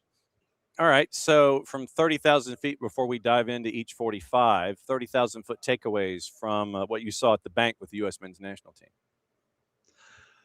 Well, I think the very first thing you can say is it was a positive feeling. U.S. scored 3 goals on the scoreboard, put 5 in the back of the net. One of those was offside. One of those was a foul. Sure. But I think from that standpoint, you feel good. You look at the 2 goals that Senegal scored, and, there's this dude who is playing for Senegal who's one of the greatest players of his generation, and sometimes they do good things. But, there are problems that I think you can look at, especially in the second half. Some of the defensive solidity went away. In the first half, even the goal that Senegal does score exposes your captain's biggest weakness, which is defending in any sort of space or on the run or anytime someone's, I don't know if he has to go any farther than a walk. That was a problem. But when you looked at what I think the biggest takeaway I have is you have two strikers, John, that are pretty darn good and pretty productive. And I don't know the last time we've had that as a USMNT. Like the last time we had that legit, 2009. Okay. And that was because we were playing a two-striker system. So that makes you feel very happy and very positive about what we could accomplish in this upcoming big tournament that's happening on our home soil. Okay. We have not had the opportunity to discuss one individual in particular in the first 45. Yes, proper hydration. You don't need it. You've already got your desktop rolling. You don't need a laptop. Yeah. So proper hydration here this morning. Well, we're also, John, I was out. I was doing tailgate stuff all day yesterday in the hot sun in Charlotte. So, hydrating to recover from that. Yeah. I mean, the bank has no shade, really. I mean, even in tailgating elements, there are very few trees. Alex Freeman, what did you think about Alex Freeman yesterday? Well, I thought he did what we kind of expected him to do in the stay-at-home right back role when the U.S. was attacking Sergiño Dest, who was really high up the field a lot of times, which I love. And then Jedi Robinson were pushed up higher. So for the most part, Freeman's kind of staying back a little bit. But when he was most effective is when he was able to get the ball at his feet and push forward or push higher up on a defender and press high and force either a turnover or just collect the ball higher up the field. So I thought he, to me, kind of, I don't want to say won the battle because I'm not blaming Joe Scally for anything necessarily that we saw bad defensively in the second half. But I thought Freeman showed his how dynamic he could be. I'm not trying to do that this morning. How dynamic he can be. Dynamism. There you go. Thank you. And that was, I think, what set him apart in this game is he really did influence the game in those how does Mike Conte say them? Duels. Yes, yes. The the duels. The homage, yes. The homage when it comes to the efforts of the past. All right, so let me get Alex's numbers up here from yesterday and going through in 40. And remember, these are just in 45 minutes. So defensively, 5 defensive contributions for Alex Freeman, 1 pick, 3 clears, 4 recoveries, 3 for 5 on his duels, and those are just his defensive dribble numbers. When he was engaged in the play, 39 touches, fouled once, carrying distance of 102.4 meters. He had 12 carries with a total progression of 75.4.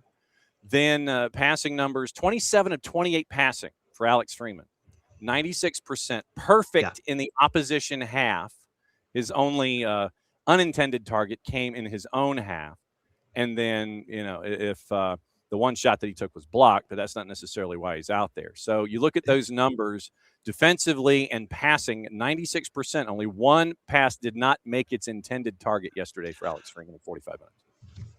Not to take away from Alex Freeman, but I thought he and Mark McKenzie looked good next to each other. Okay. If we can give Mark McKenzie a little bit of praise, because I thought they looked pretty in sync. And I think when you have a right back or a right center back in this case, who likes to go on an LGP style jaunt up the field, you got to have a guy next to him who's okay with covering a little bit or being prepared to cover a little bit. Because Sergiño Dest wasn't necessarily coming back in those moments because that was the time where we were going, all right, let's go score. And I think that was really good to see as well from that pairing on the right side, because I thought the opposite was a little problematic on the left side. The goal Senegal scores in this first half was, I mean, Jedi and Tim were just split, but we didn't really see a lot of that on the right side. And I think that, again, Freeman was great. I thought McKenzie was very good as well. So McKenzie's numbers, in the interest of equal time for the duet, not the duel, It was 2 defensive contributions, 1 his only tackle, 1 clear, 1 recovery, 2 of 3 on his ground duels. So he won his duels as well as a part of this duet. Dribbles, 32 touches, 1 for 1 on a dribble, a successful dribble. Total carrying distance of 66.1, 7 carries, total progression of 26.5 meters.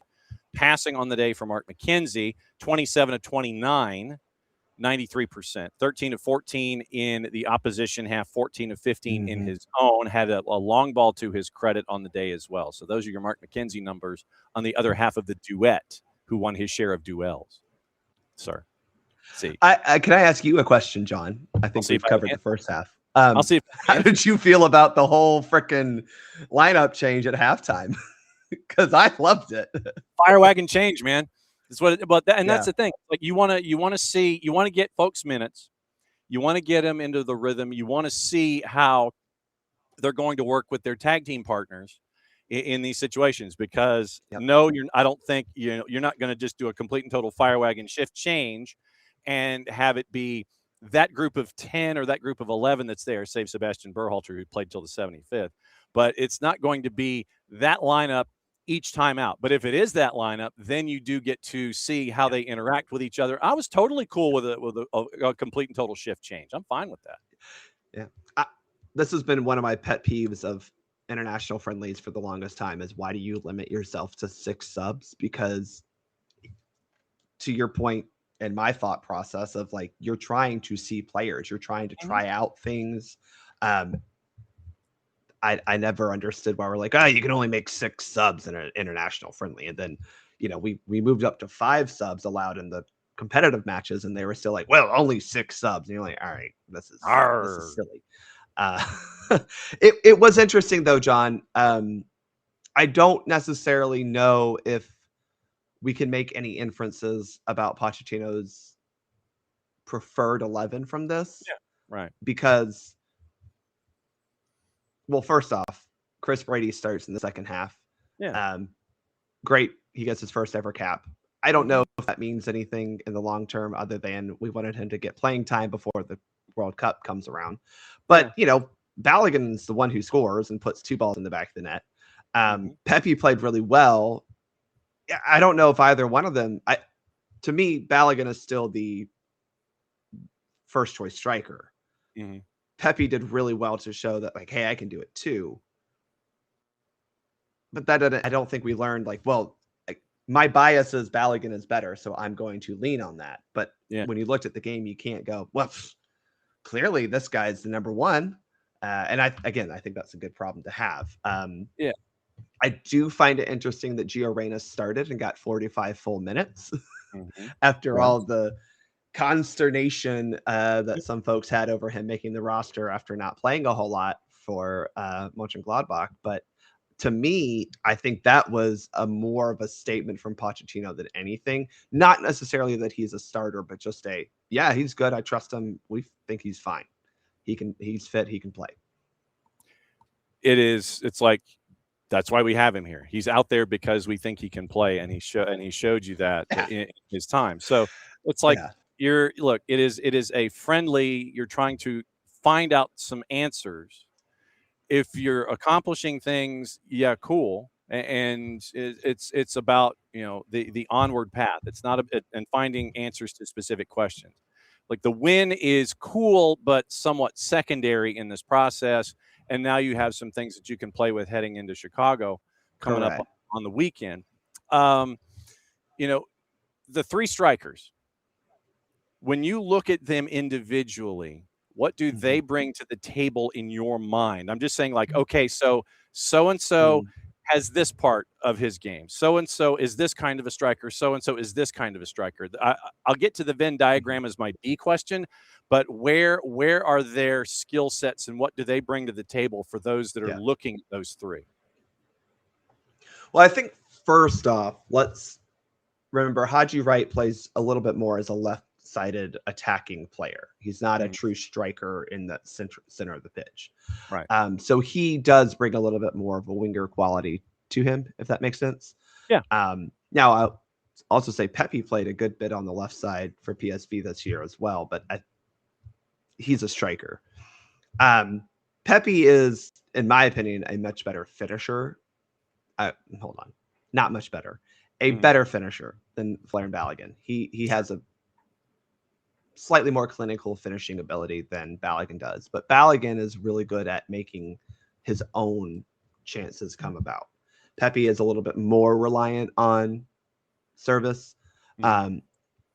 Balogun, and we saw it a couple times, he's able to dribble at players or get in behind with his runs of a back line, and that creates chances for him. Now, Pepe's pretty good at that, but he is way more of a get in the box and someone puts a target or puts a cross on my forehead than Balogun is. So that's kind of the big differences. But what we saw, especially in this game, is I think we saw Balogun staying high up the field. Whereas Pepe, we saw this on the first goal, right? Pepe's more willing to kind of drop back, not deep, I don't want to put it that way, but drop back and combine a little bit better with the other guys on his attacking line. And I think both of those guys present mostly positives. Like, again, if the knock on Balogun is he probably needs a few more chances to score than Pepe does. That's what the numbers say anyway. The problem with Pepe is he's not going to create those chances for himself. And so he kind of is, no offense to Monaco, but PSV is the top dog in their league. And so they do enjoy a little bit better chance creation, and Pepe enjoys the spoils of a lot of chances created for him. But again, we want both of those guys on this team, and they're both playing really well. And I think, again, having two informed strikers is a wonderful thing to have to deal with. So it sounds like the Venn diagram version of Pepe and Balogun is literally one will create, one wants service. And so depending on which page you want to interact with in any given, what the situation will dictate for you. If you are in control in the attacking third or in and like I said, this is just me spitballing. So if I'm wrong, beat me over the head.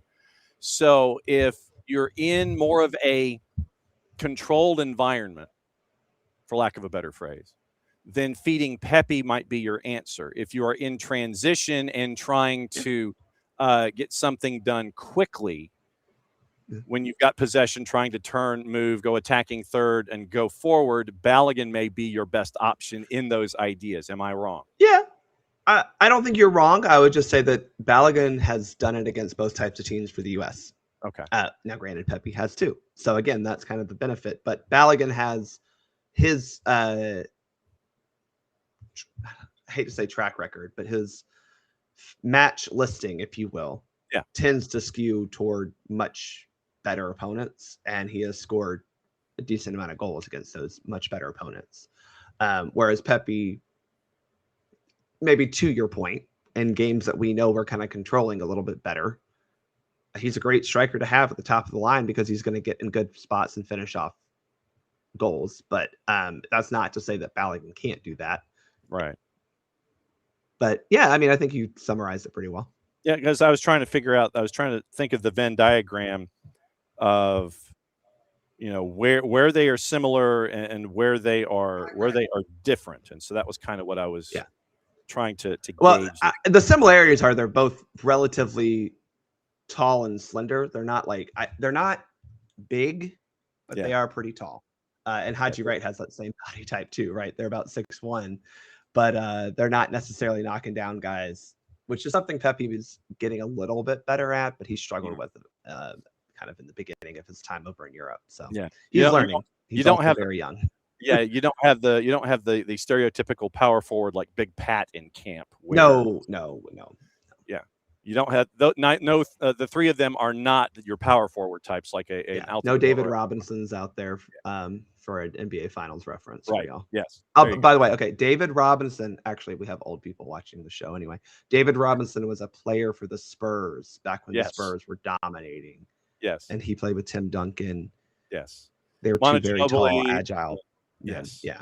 Manu Ginobili, Tony Parker, usually maybe Steve Kerr as your shooting guard, just depending on the time of day. So, yeah, that was the Spurs in their last incarnation when they were awful, and then all of a sudden, magically, they got a top pick. Who knew? I wish I could remember the last time the Knicks were good. So this is the first in my lifetime. It might be when the Spurs and the Knicks played in the finals back in the late 90s. I think that it was in the what was that 98 or 99? Yeah, I do. 99. I do kind of remember that. I do kind of remember it too. Kinda. It's not a vivid. It is a kinda. When you look at say okay, so here's how it was in the first 45. So starting lineup was I want to get this right, because then you had the shift change short of Sebastian Berhalter. Matt Turner, Alex Freeman, Mark McKenzie, Tim Ream, Serginho Dest, Sebastian Berhalter, Tyler Adams, Jedi, Pulisic, Pepe, Reyna. That was your 11. That was your A shift. Then the B shift was Brady, Scally, Miles, Austin Trusty, Weah. Then Zendejas gave you 15 after Berhalter started the second half. McKinney, Arston, Tillman, Balogun, and Roldan. So you got what, 20? You got 22 in this one. So a lot of stuff was made of the work in the second half, obviously with McKinney, Tillman, and Balogun. So you take your B shifters, you figure they're going to be a part of the A shift come match day. But it's good to know that these little societies that we're talking about, whether we see them in the first 45 or the second 45, whenever they show up, you're seeing those little societies forming, and it looked like McKinney, Tillman, and Balogun were one of those groupings. I also want to throw in Tim Weah in there because I thought he combined pretty well with Balogun on goals that didn't count. So unfortunately, we don't get to use those as prime examples necessarily. But I think you're spot on in that the crew that came in for the second half on the forward line was really moving, really passing, really working together. I think Gio struggled a little bit in the first half. I think we need to say that he played. That's great. He wasn't as insertive into the game as we would like him to be, but Pepe, Balogun, and then again, the Dest kind of on that far right side were really impactful. And that was nice to see. So in the second half, I think he just had a little bit more connecting the dots, if you will, between the guys up front. Okay. Rules. And we have to, we got to discuss these. And it has gone from a couple, and then Martin Ziegler came out with the word this morning about another one that is a part of what we need to pay attention to. If I could spell Ziegler, then you're looking at all of the tugging and the grabbing and all of that we're going to be getting to pay attention to. So you have now FIFA and IFAB package of rule changes. You got some loopholes that are closed. So now you have the keeper tactical timeout, which, I mean, call it what it is, but keeper goes down, sits on the turf, wants the physio to come out, and then that means the other 10 go get their, they get their 30 to go over and get instructions late. And then then you get your messaging, hey, keeper's, magically okay.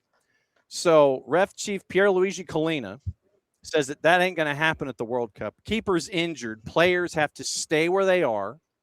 They can't leave the field to talk with coaches. The NWSL brought this in earlier this year, quoting Collina.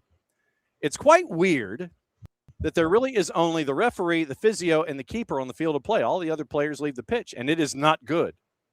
So you won't get yellow cards, but referees have been told to be proactive. All nations briefed at a recent coaching workshop. So you got that one to start things off with your keepers. Keeper can't just go down late and everybody gets a quick timeout to go catch up with coaches. Yeah.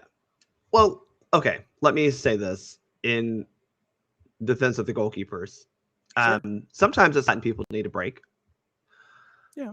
However, I think we have seen the trend come not recently, but I think it's just been way more noticeable recently where a keeper will somehow pick up a slight knee tweak thing and someone happened to get close to me and therefore my side hurts. And, while they're getting the magic spray treatment, folks go over to the sideline. Now, if you're being, I don't know, if you're looking at the best in athletes, they're just going to get some water. But I think we all see that it becomes a longer break than normal. And that's, I think, really the problem we're trying to address.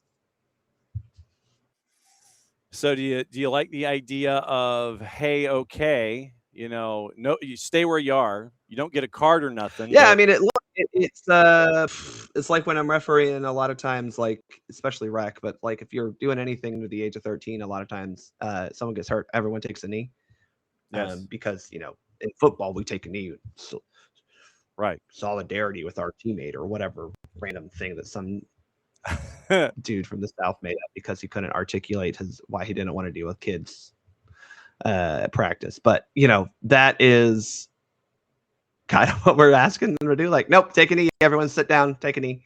It's a little silly because what do you mean, like, stay in place? Does that mean like freeze tag type thing, or do I have to don't move? Go, yeah, don't you move? I go chat with my teammate. Like, that I'm curious what the execution of that looks like. Don't you move? Then you have also VAR. And so this will be fun. I've got to find my list of VAR and AVAR. I got to find out who's going to be upstairs. So VAR is going to be expanded, involving fouls committed before set pieces. So this is the grabbing and the grappling and all the shenanigans that we see before players start running around in circles trying to hide before a corner or a set piece. So now, if an attacking player commits a foul before a corner or a free kick is taken, and that foul has a direct impact on a goal, penalty, or disciplinary sanction, VAR can now step in and recommend an on-field review. Keeler pointed to England's goal against Uruguay in March. Adam Wharton blocks the run of Jose Maria Jimenez before Cole Palmer's corner was taken, allowing the ball to go through for Ben White's tap-in. Under the old protocol, that could not be reviewed. Now, the corner would be retaken. Keeler, quote, "We think this is very unfair that the goal is given when the defender is prevented from being able to defend. Measure applies only to attacking fouls, not defensive holding, and will be reassessed after the tournament. VAR can also now review reds issued from a clearly incorrect second yellow and can check whether a corner was correctly awarded, provided the intervention happens quickly before the restart." So I think from the VAR expanding their power a little bit to corner kick review makes sense in the term of we weren't checking for dead ball actions, basically, is what we're talking about here. So once a corner kick would have been taken, kicked literally, yes, that's when VAR in the past, or currently, I guess, could start looking and being scrutinous of what was happening in the box, right? What they're just saying now is once we set that corner kick up and we're all lined up and however many players are on the keeper or on the 18 or on the 6 or whatever attacking thing that they're doing, we can now start actually going back to that kind of point of like, okay, did you get an unfair advantage from this? Okay. And I kind of do understand it because what the VAR was looking for in most cases would have been like red card type of situations. So I'm not saying they wouldn't have, because if obviously a dead ball happens and a guy punches another dude, well, like you can review that, right? But now, I think we're just looking at, okay, did they create an unfair advantage for their team due to actions taken before the corner kick was taken? So this is, I think people are probably going to freak out, but it's just a slight expansion of what VAR can actually look at in these specific circumstances. Okay. Now, points.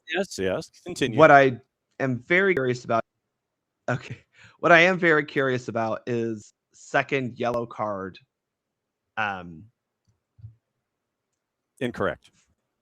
Second yellow card review. I Yeah. I guess that's what we're talking about, right? Yeah, VAR can also Only now review because- reds, clearly incorrect second yellows, and can check whether corner was correctly awarded, provided intervention. Okay, yeah. Only because, and I get it, because technically a red card is a match-changing decision, right? Yes, right. We get that, or as we like to call them in our sphere, key match incidents. Key match incidents. But for VAR purposes, we talk about match-changing decisions. So in that regard, I do understand why a second yellow card is now obviously a match-changing decision, more so than a first yellow card. But I think one of the issues we see more often than not, John, is the first yellow card is also sometimes a bit dubious, right? Yeah. And sometimes the second yellow card is the one that's more like, no, bro, you can't do that. And so I'm a little hesitant to embrace this just because it does give a little bit of an imbalance to your yellow cards and saying, oh, Right. well, you know, but I get it. You don't want a player sent off for an action that wasn't deserving of being sent off. Right. I get that. It's just, I don't know.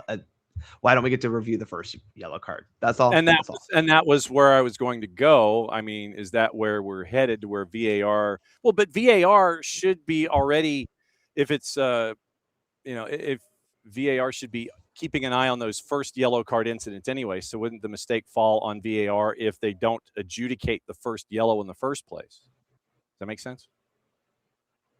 So if they do not properly adjudicate the yellow card, so if someone does something that isn't yellow card worthy, yeah, VR doesn't look at that because it's not Okay. a match changing decision. Okay. Right. So, Getting a yellow card itself is not changing the match. Okay. But getting a second yellow card obviously does, because now you're got no it. longer All right. on the field. Got it. Yes. The key match incident. That's the phrase of the day. Okay. Yeah, Two more changes. One's completely and totally attached to Prestiani as the incident in question. Covering your mouth is now a red card offense in confrontational situations. Goes back to Prestiani in Champions League. Got the 6-match ban for that. Kalina's framing is simple. Friendly conversations can continue as before. Confrontational exchanges conducted out of view of officials now carry the sport's most severe on-field sanction. So no more of this. Man, you look great today. Yeah. You look fantastic, man. Your hair doesn't move. Yeah. What do you do for your conditioner? That's a red, I take a little bit of issue with this as well, just because I think we're getting a little too policing of people's actions. But and Kalina talked about this before. If you're doing this and putting your shirt up in front of your nose while talking to an opponent, are you saying nice things? Probably not. Man, I love your tailor. Your tailor is fantastic. No, that's not quite normally how this goes. Hey, do you want to go? You want to go to La Tavola after the match is over at Atlanta Stadium? Yeah, that you're not kind of having. And so what I really think this is, what I really think this is about, John, and I think this is the big issue is, I'm going to address two things. But first, I think this is about being able to hold these players accountable, because that was the issue in that incident between Benfica and Real Madrid. Yeah.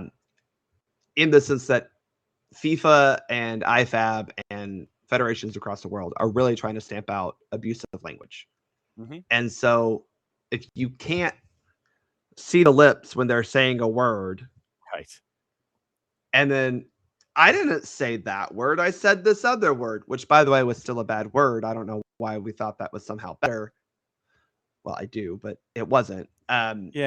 What this ensures is that if you can go back and look at the film, not even within the game, but like afterward, and be like, no, that the things you said with your mouth there don't line up with what you think you said. So it's a little bit of like being able, like, it's making sure you can see the evidence that you're trying to present. Yes.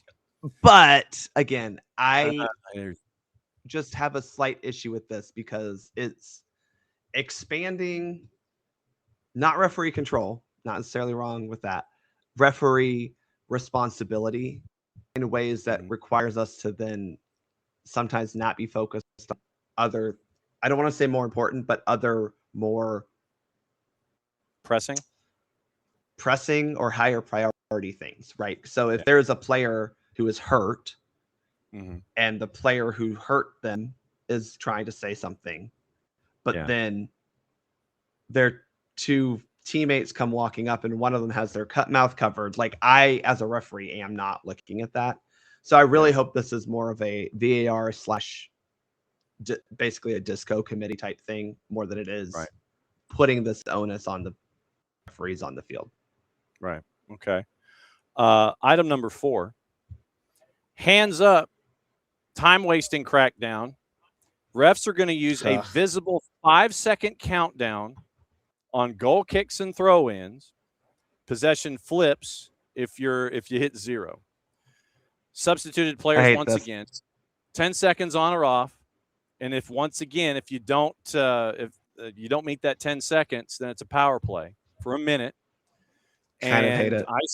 And Iceland found out against Japan, substitute didn't exit, replacement couldn't come on, power play, Japan gets their eventual game-winning goal.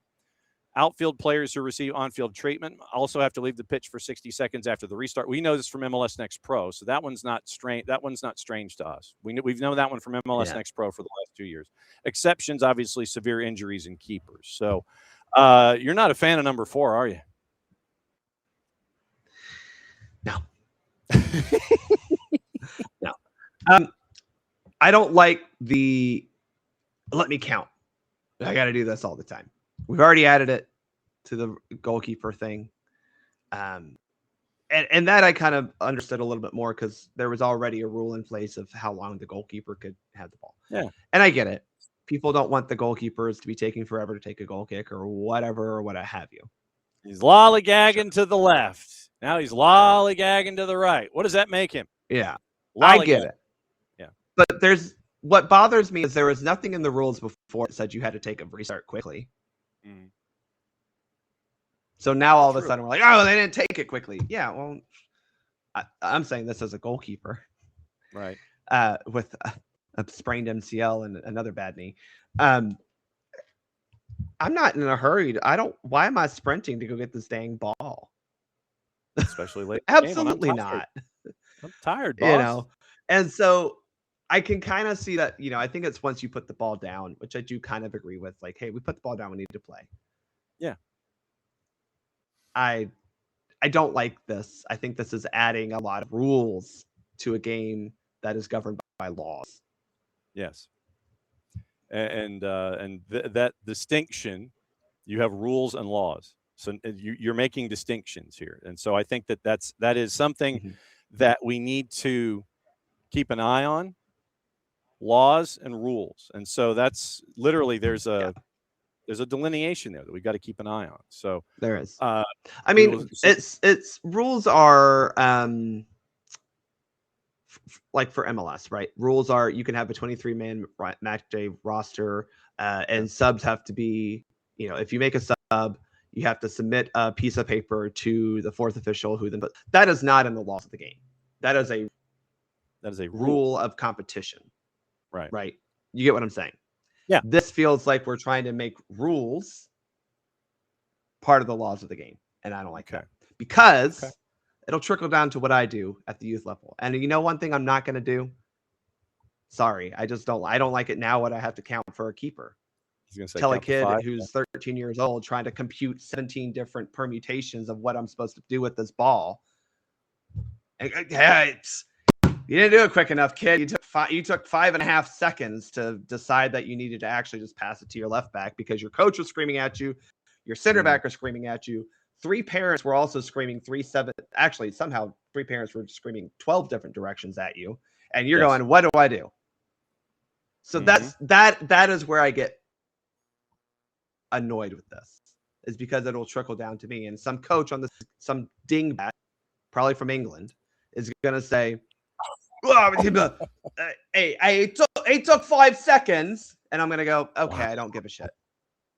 Wow. Bart breaks out his Cockney to end his segment this morning. All right. So what's going on at the Soccer for USPOD before as they're heading to Chicago? Yes, we're going to record probably Tuesday or Wednesday whenever we have time. If you follow along, my friend Thomas, who I record with, his daughter has been in tryouts because it's that season, because the season just ended. So now you have to try out for the next season because youth soccer is nothing but making sure they have your next check coming in. So we're going to try to figure out which day works for us. But we're going to talk about these games and a little bit more about the roster that we saw announced without any spoilers. There were no spoilers about the roster last week. I mean, just how it goes. Go get your nap in because summer of soccer is now officially upon us. It's June 1st, so late spring of soccer heading into summer of soccer. And the sprint begins anew. So become properly we don't have hydrated. summer until 20 days, so you know. I know. So I said late spring of soccer. So maybe the what do they call it? Oh shoot! In horoscopes, it's like in the area leading into it. I forget. It's not like crest or something like that. I'll have to figure it out. My horoscopes, when I read them, it's like, well, you're not true Cancer. You're like in the lead up to it or something like that. I can't remember the term, but I'll talk to Miss Cleo and she'll give me my answer. As always, my friend, call me now. Exactly. Get your rest in because the next 60 days are going to be 9,000 miles an hour. Glad you got home safe. Thanks, John. Glad I'm home safe too. Thanks for talking with me. All right, be good. There goes Bart. Bart's going to go collapse now. And he's done. So, all right, let's get you into some of the other news and notes, and then we'll get you out of here once again tonight. SOT coming up at 8 to 10, and then 10 o'clock, shifting over once again. It is Atlanta Soccer Tonight, nightly, starting tonight.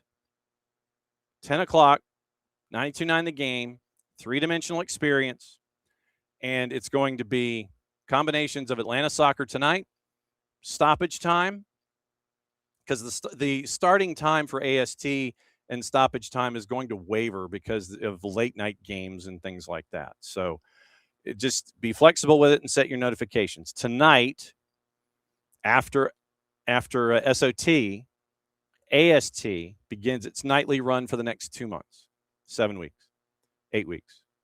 Yeah, 2 months. So tonight, 10 o'clock, 92.9 The Game, Odyssey app. Jason's going to look at USMNT in Senegal. PSG, we're going to catch up. Let's see if we can catch up with Luis Enrique, and we'll get that sound to you as well. Liverpool firing Arne Slot. All your World Cup news. Josie Altidore will be with Jason. And Telemundo's Jose Luis Lopez Salido will be with Jason tonight as a part of the program. Full show's going to be on YouTube. Catch it as a podcast after at the Off the Woodwork podcast section at 929thegame.com and on Odyssey. So that's where it's going to be tonight. So we're going to do SOT this week, next week. SOT goes on hiatus. Picks of the Week does not. So Picks of the Week Season 2, Section 2, starts with the World Cup. Season 1 ends, the Apertura. The Apertura goes for one more week because next week, is it next week? So if today is the 1st, yeah. So Picks of the Week has one more week for the Apertura. The Medio starts next week. Medio starts next week for Picks of the Week. Then Medio goes through World Cup. No SOTs, but there still will be Picks of the Week. Then Clausura starts after the World Cup, goes to MLS Cup. Campeón de Campeones is on MLS Cup specifically. So that's going to be the run for the winner of Picks of the Week, High and Hearty Handshake in December. Now, so like I said, set your notifications just so you know where AST is starting and stopping. Reminder, SDH AM, we're not going anywhere. Our time may be different in length, maybe a start time here and there, because if there is something noon going on at Atlanta Stadium, we've got to be there for that. So it's going to be maybe a power hour, maybe early, and then we're out the door. But we'll keep you posted on that. Keep your notifications ready with us as well. SDH AM expands to weekend edition on the first weekend of the tournament, and we'll go Saturday, Sunday, 9:05 each day. At the very least, it'll be a power hour. We'll go until we run out of information for you. Standard length of 2, maybe if we have that much to talk about. So SDH AM Weekend Edition starts inside the tournament. So at the 13th, I think, is going to be our first edition of SDH AM Weekend Edition. So we're going to be all over the place for you as we go. Headlines before we launch out of here. So let's see. FIFA got their broadcast deal with India through the 2034. New York, New Jersey's Fan Hub, they are going free of charge, but once again, you got to register. Switzerland and Jordan. Wow, they had Switzerland won at 4-1, but you had massive rains, and the match had to be started after a 15-minute delay. Keep an eye on William Saliba for France. France. Now he's a doubt for the tournament. Czech rosters completed.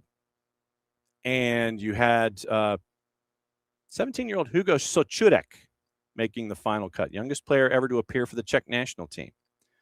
So also keep an eye out on Argentina. Once again, Messi with the muscle injury. Not expected to play against Honduras. Expected to play against Algeria. Available for the tournament. Emi Martinez, small fracture, is going to miss both friendlies. Montiel has a muscle tear. Agustin Giai and Nico Capaldo have been called in as cover. Also on the board, it is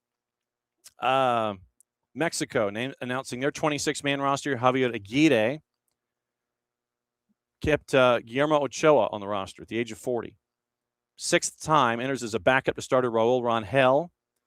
Gilberto Mora of Xolos could be the youngest Mexican man to appear in a World Cup. 5 Chivas players made the squad, most since South Africa 2010. Raul Jimenez and Santiago Jimenez lead the attack. El Tri start June 11th against South Africa at the Azteca. So there is all of that. Now, let me get you into newsy news outside of everything else. City beat Brighton in the Women's FA Cup Final 4-0. Bunny Shaw got a goal. Alex Greenwood a free kick. James Milner retires after 24 seasons in the Premier League. You had Leah Williamson ruled out of the World Cup qualifiers for England.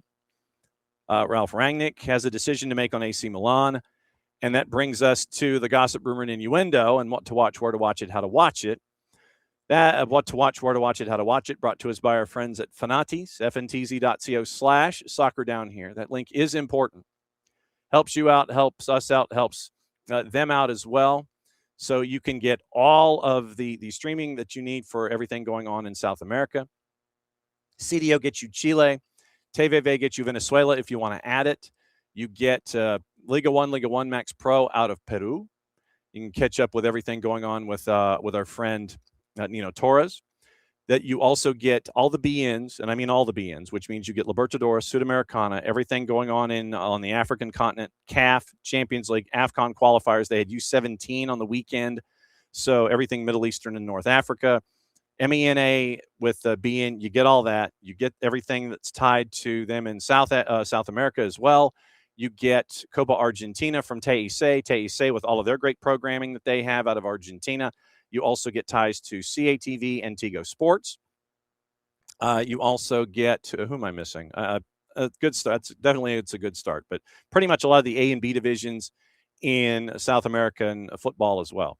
So today, Norway, Sweden, friendly, 1 o'clock FS2. Canada, Uzbekistan is on at 9 o'clock. Once again, that one is in Edmonton. Bundesliga, Drei Bundesliga, 1 o'clock, Lokomotiv Leipzig and Würzburger. Fox ONE simulcasting all of those friendlies. Colombia, Costa Rica at 10 to 7 is a pay-per-view, and you can get that at Fanatis as well if you are so inclined. So you have some friendlies that are attached to live today. So that's what to watch, where to watch it, how to watch it by our friends at Fanatis, eventz.co/soccer down here. Now, your rumors before we get you out of here today. Real Madrid suggesting Declan Rice should be a priority as debates continue about their midfield plans, according to Team Talk, actively assessing options to strengthen. Manchester City's Rodri and Enzo Fernandez from Chelsea, both being firmly admired by the hierarchy at the Bernabeu. Despite the growing admiration Rice is receiving, Arsenal's just kind of like, okay, that's cool. We're going to talk to him about a new deal. PSG have made an offer to Atletico de Madrid on Julian Alvarez, but asked to postpone all formal negotiations until after Champions League final against Arsenal, according to Diario Sport. They're now going to make their move, and they're aware that Atleti are demanding well over €100 million.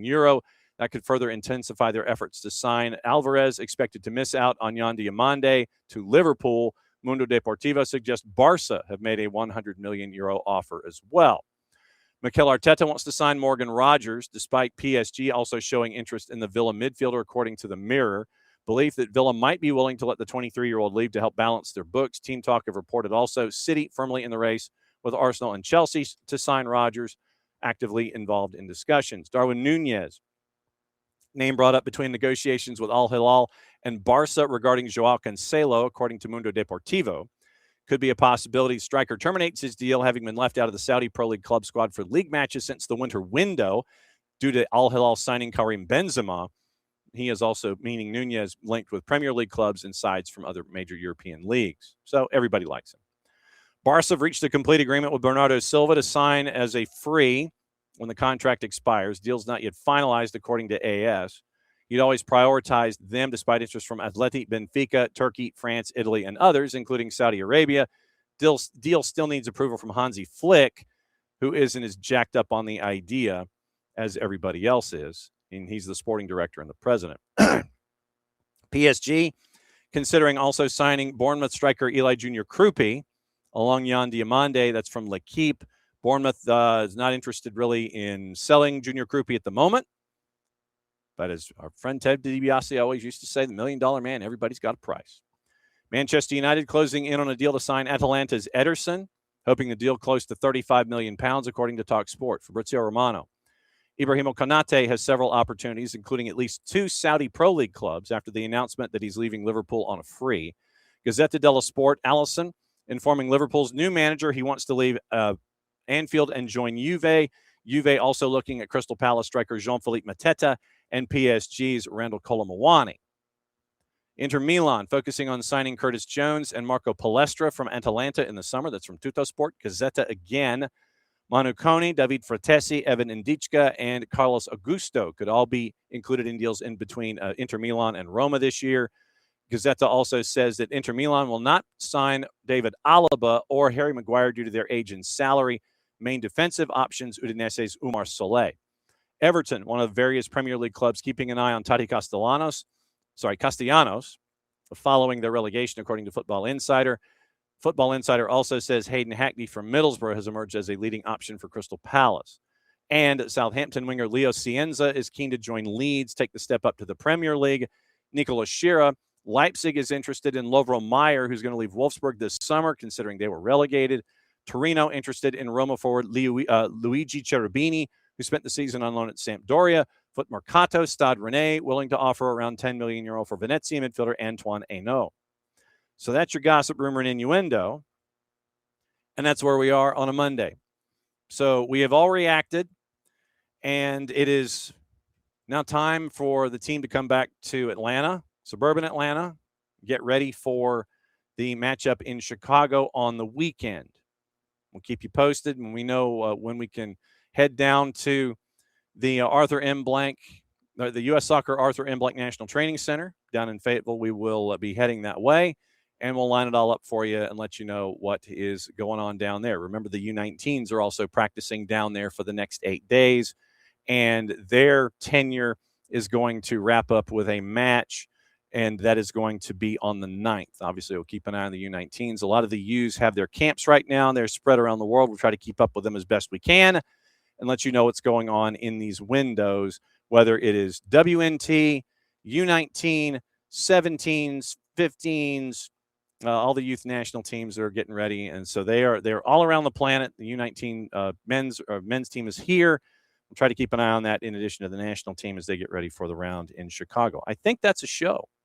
And David, thank you for reminding me on the timeline that my David Robinson cards were a lot older than my Tim Duncan basketball cards. So thanks to Dell, thanks to David, and thanks to Ricky, and thanks to all of you guys for hanging out with us on a Monday. Yeah, the Ecuadorian medical staff running over players. That's not good. Saw that video, and I was like, seriously? I mean, honestly, the first time I looked at it with the golf cart, and it looked like the guy sitting in the passenger seat just kind of knocked over the player. But, yeah, that video is out there, too. The Ecuadorian medical staff running over players. Yes, and notice that we kept the PSG Arsenal discussion away from Bart. Kept it away from him. Kept it away. And Dell's questioning Tim Ream. I want to go back and look at the plays themselves. And I want to see what the layout was in transition on those goals. So I've got to go back and watch the match, and we'll see what's going on. All right. We're going to keep you posted on anything and everything going on as we go. News out of Canada wasn't good. Decision for Jesse Marsh. Friendly tonight against Uzbekistan. U.S. one friendly down in their send-off series, 1 to go. Like I said, Maddie will be there in Chicago coming up this weekend. So that's another round of a Reaction Monday. Thanks to all of y'all for hanging out with us as best you do. And set your notifications. AST, SOT, SDH AM, the Alphabet Soup kicks off in earnest tonight. SOT 8 to 10. Atlanta Soccer tonight, 10 on. 929 The Game, the Odyssey app, YouTube for the whole show. So that's how we're starting. Set your notifications as we go forward here for the next 60 days and beyond. For everybody here at SDH, we've made it to another Monday. And since it is another Monday, and it's the end of the show, that means one thing. Mucho Platiel, play it safe. We get to do this. Back at it again tonight, SOT, 8 o'clock Eastern. Thank you.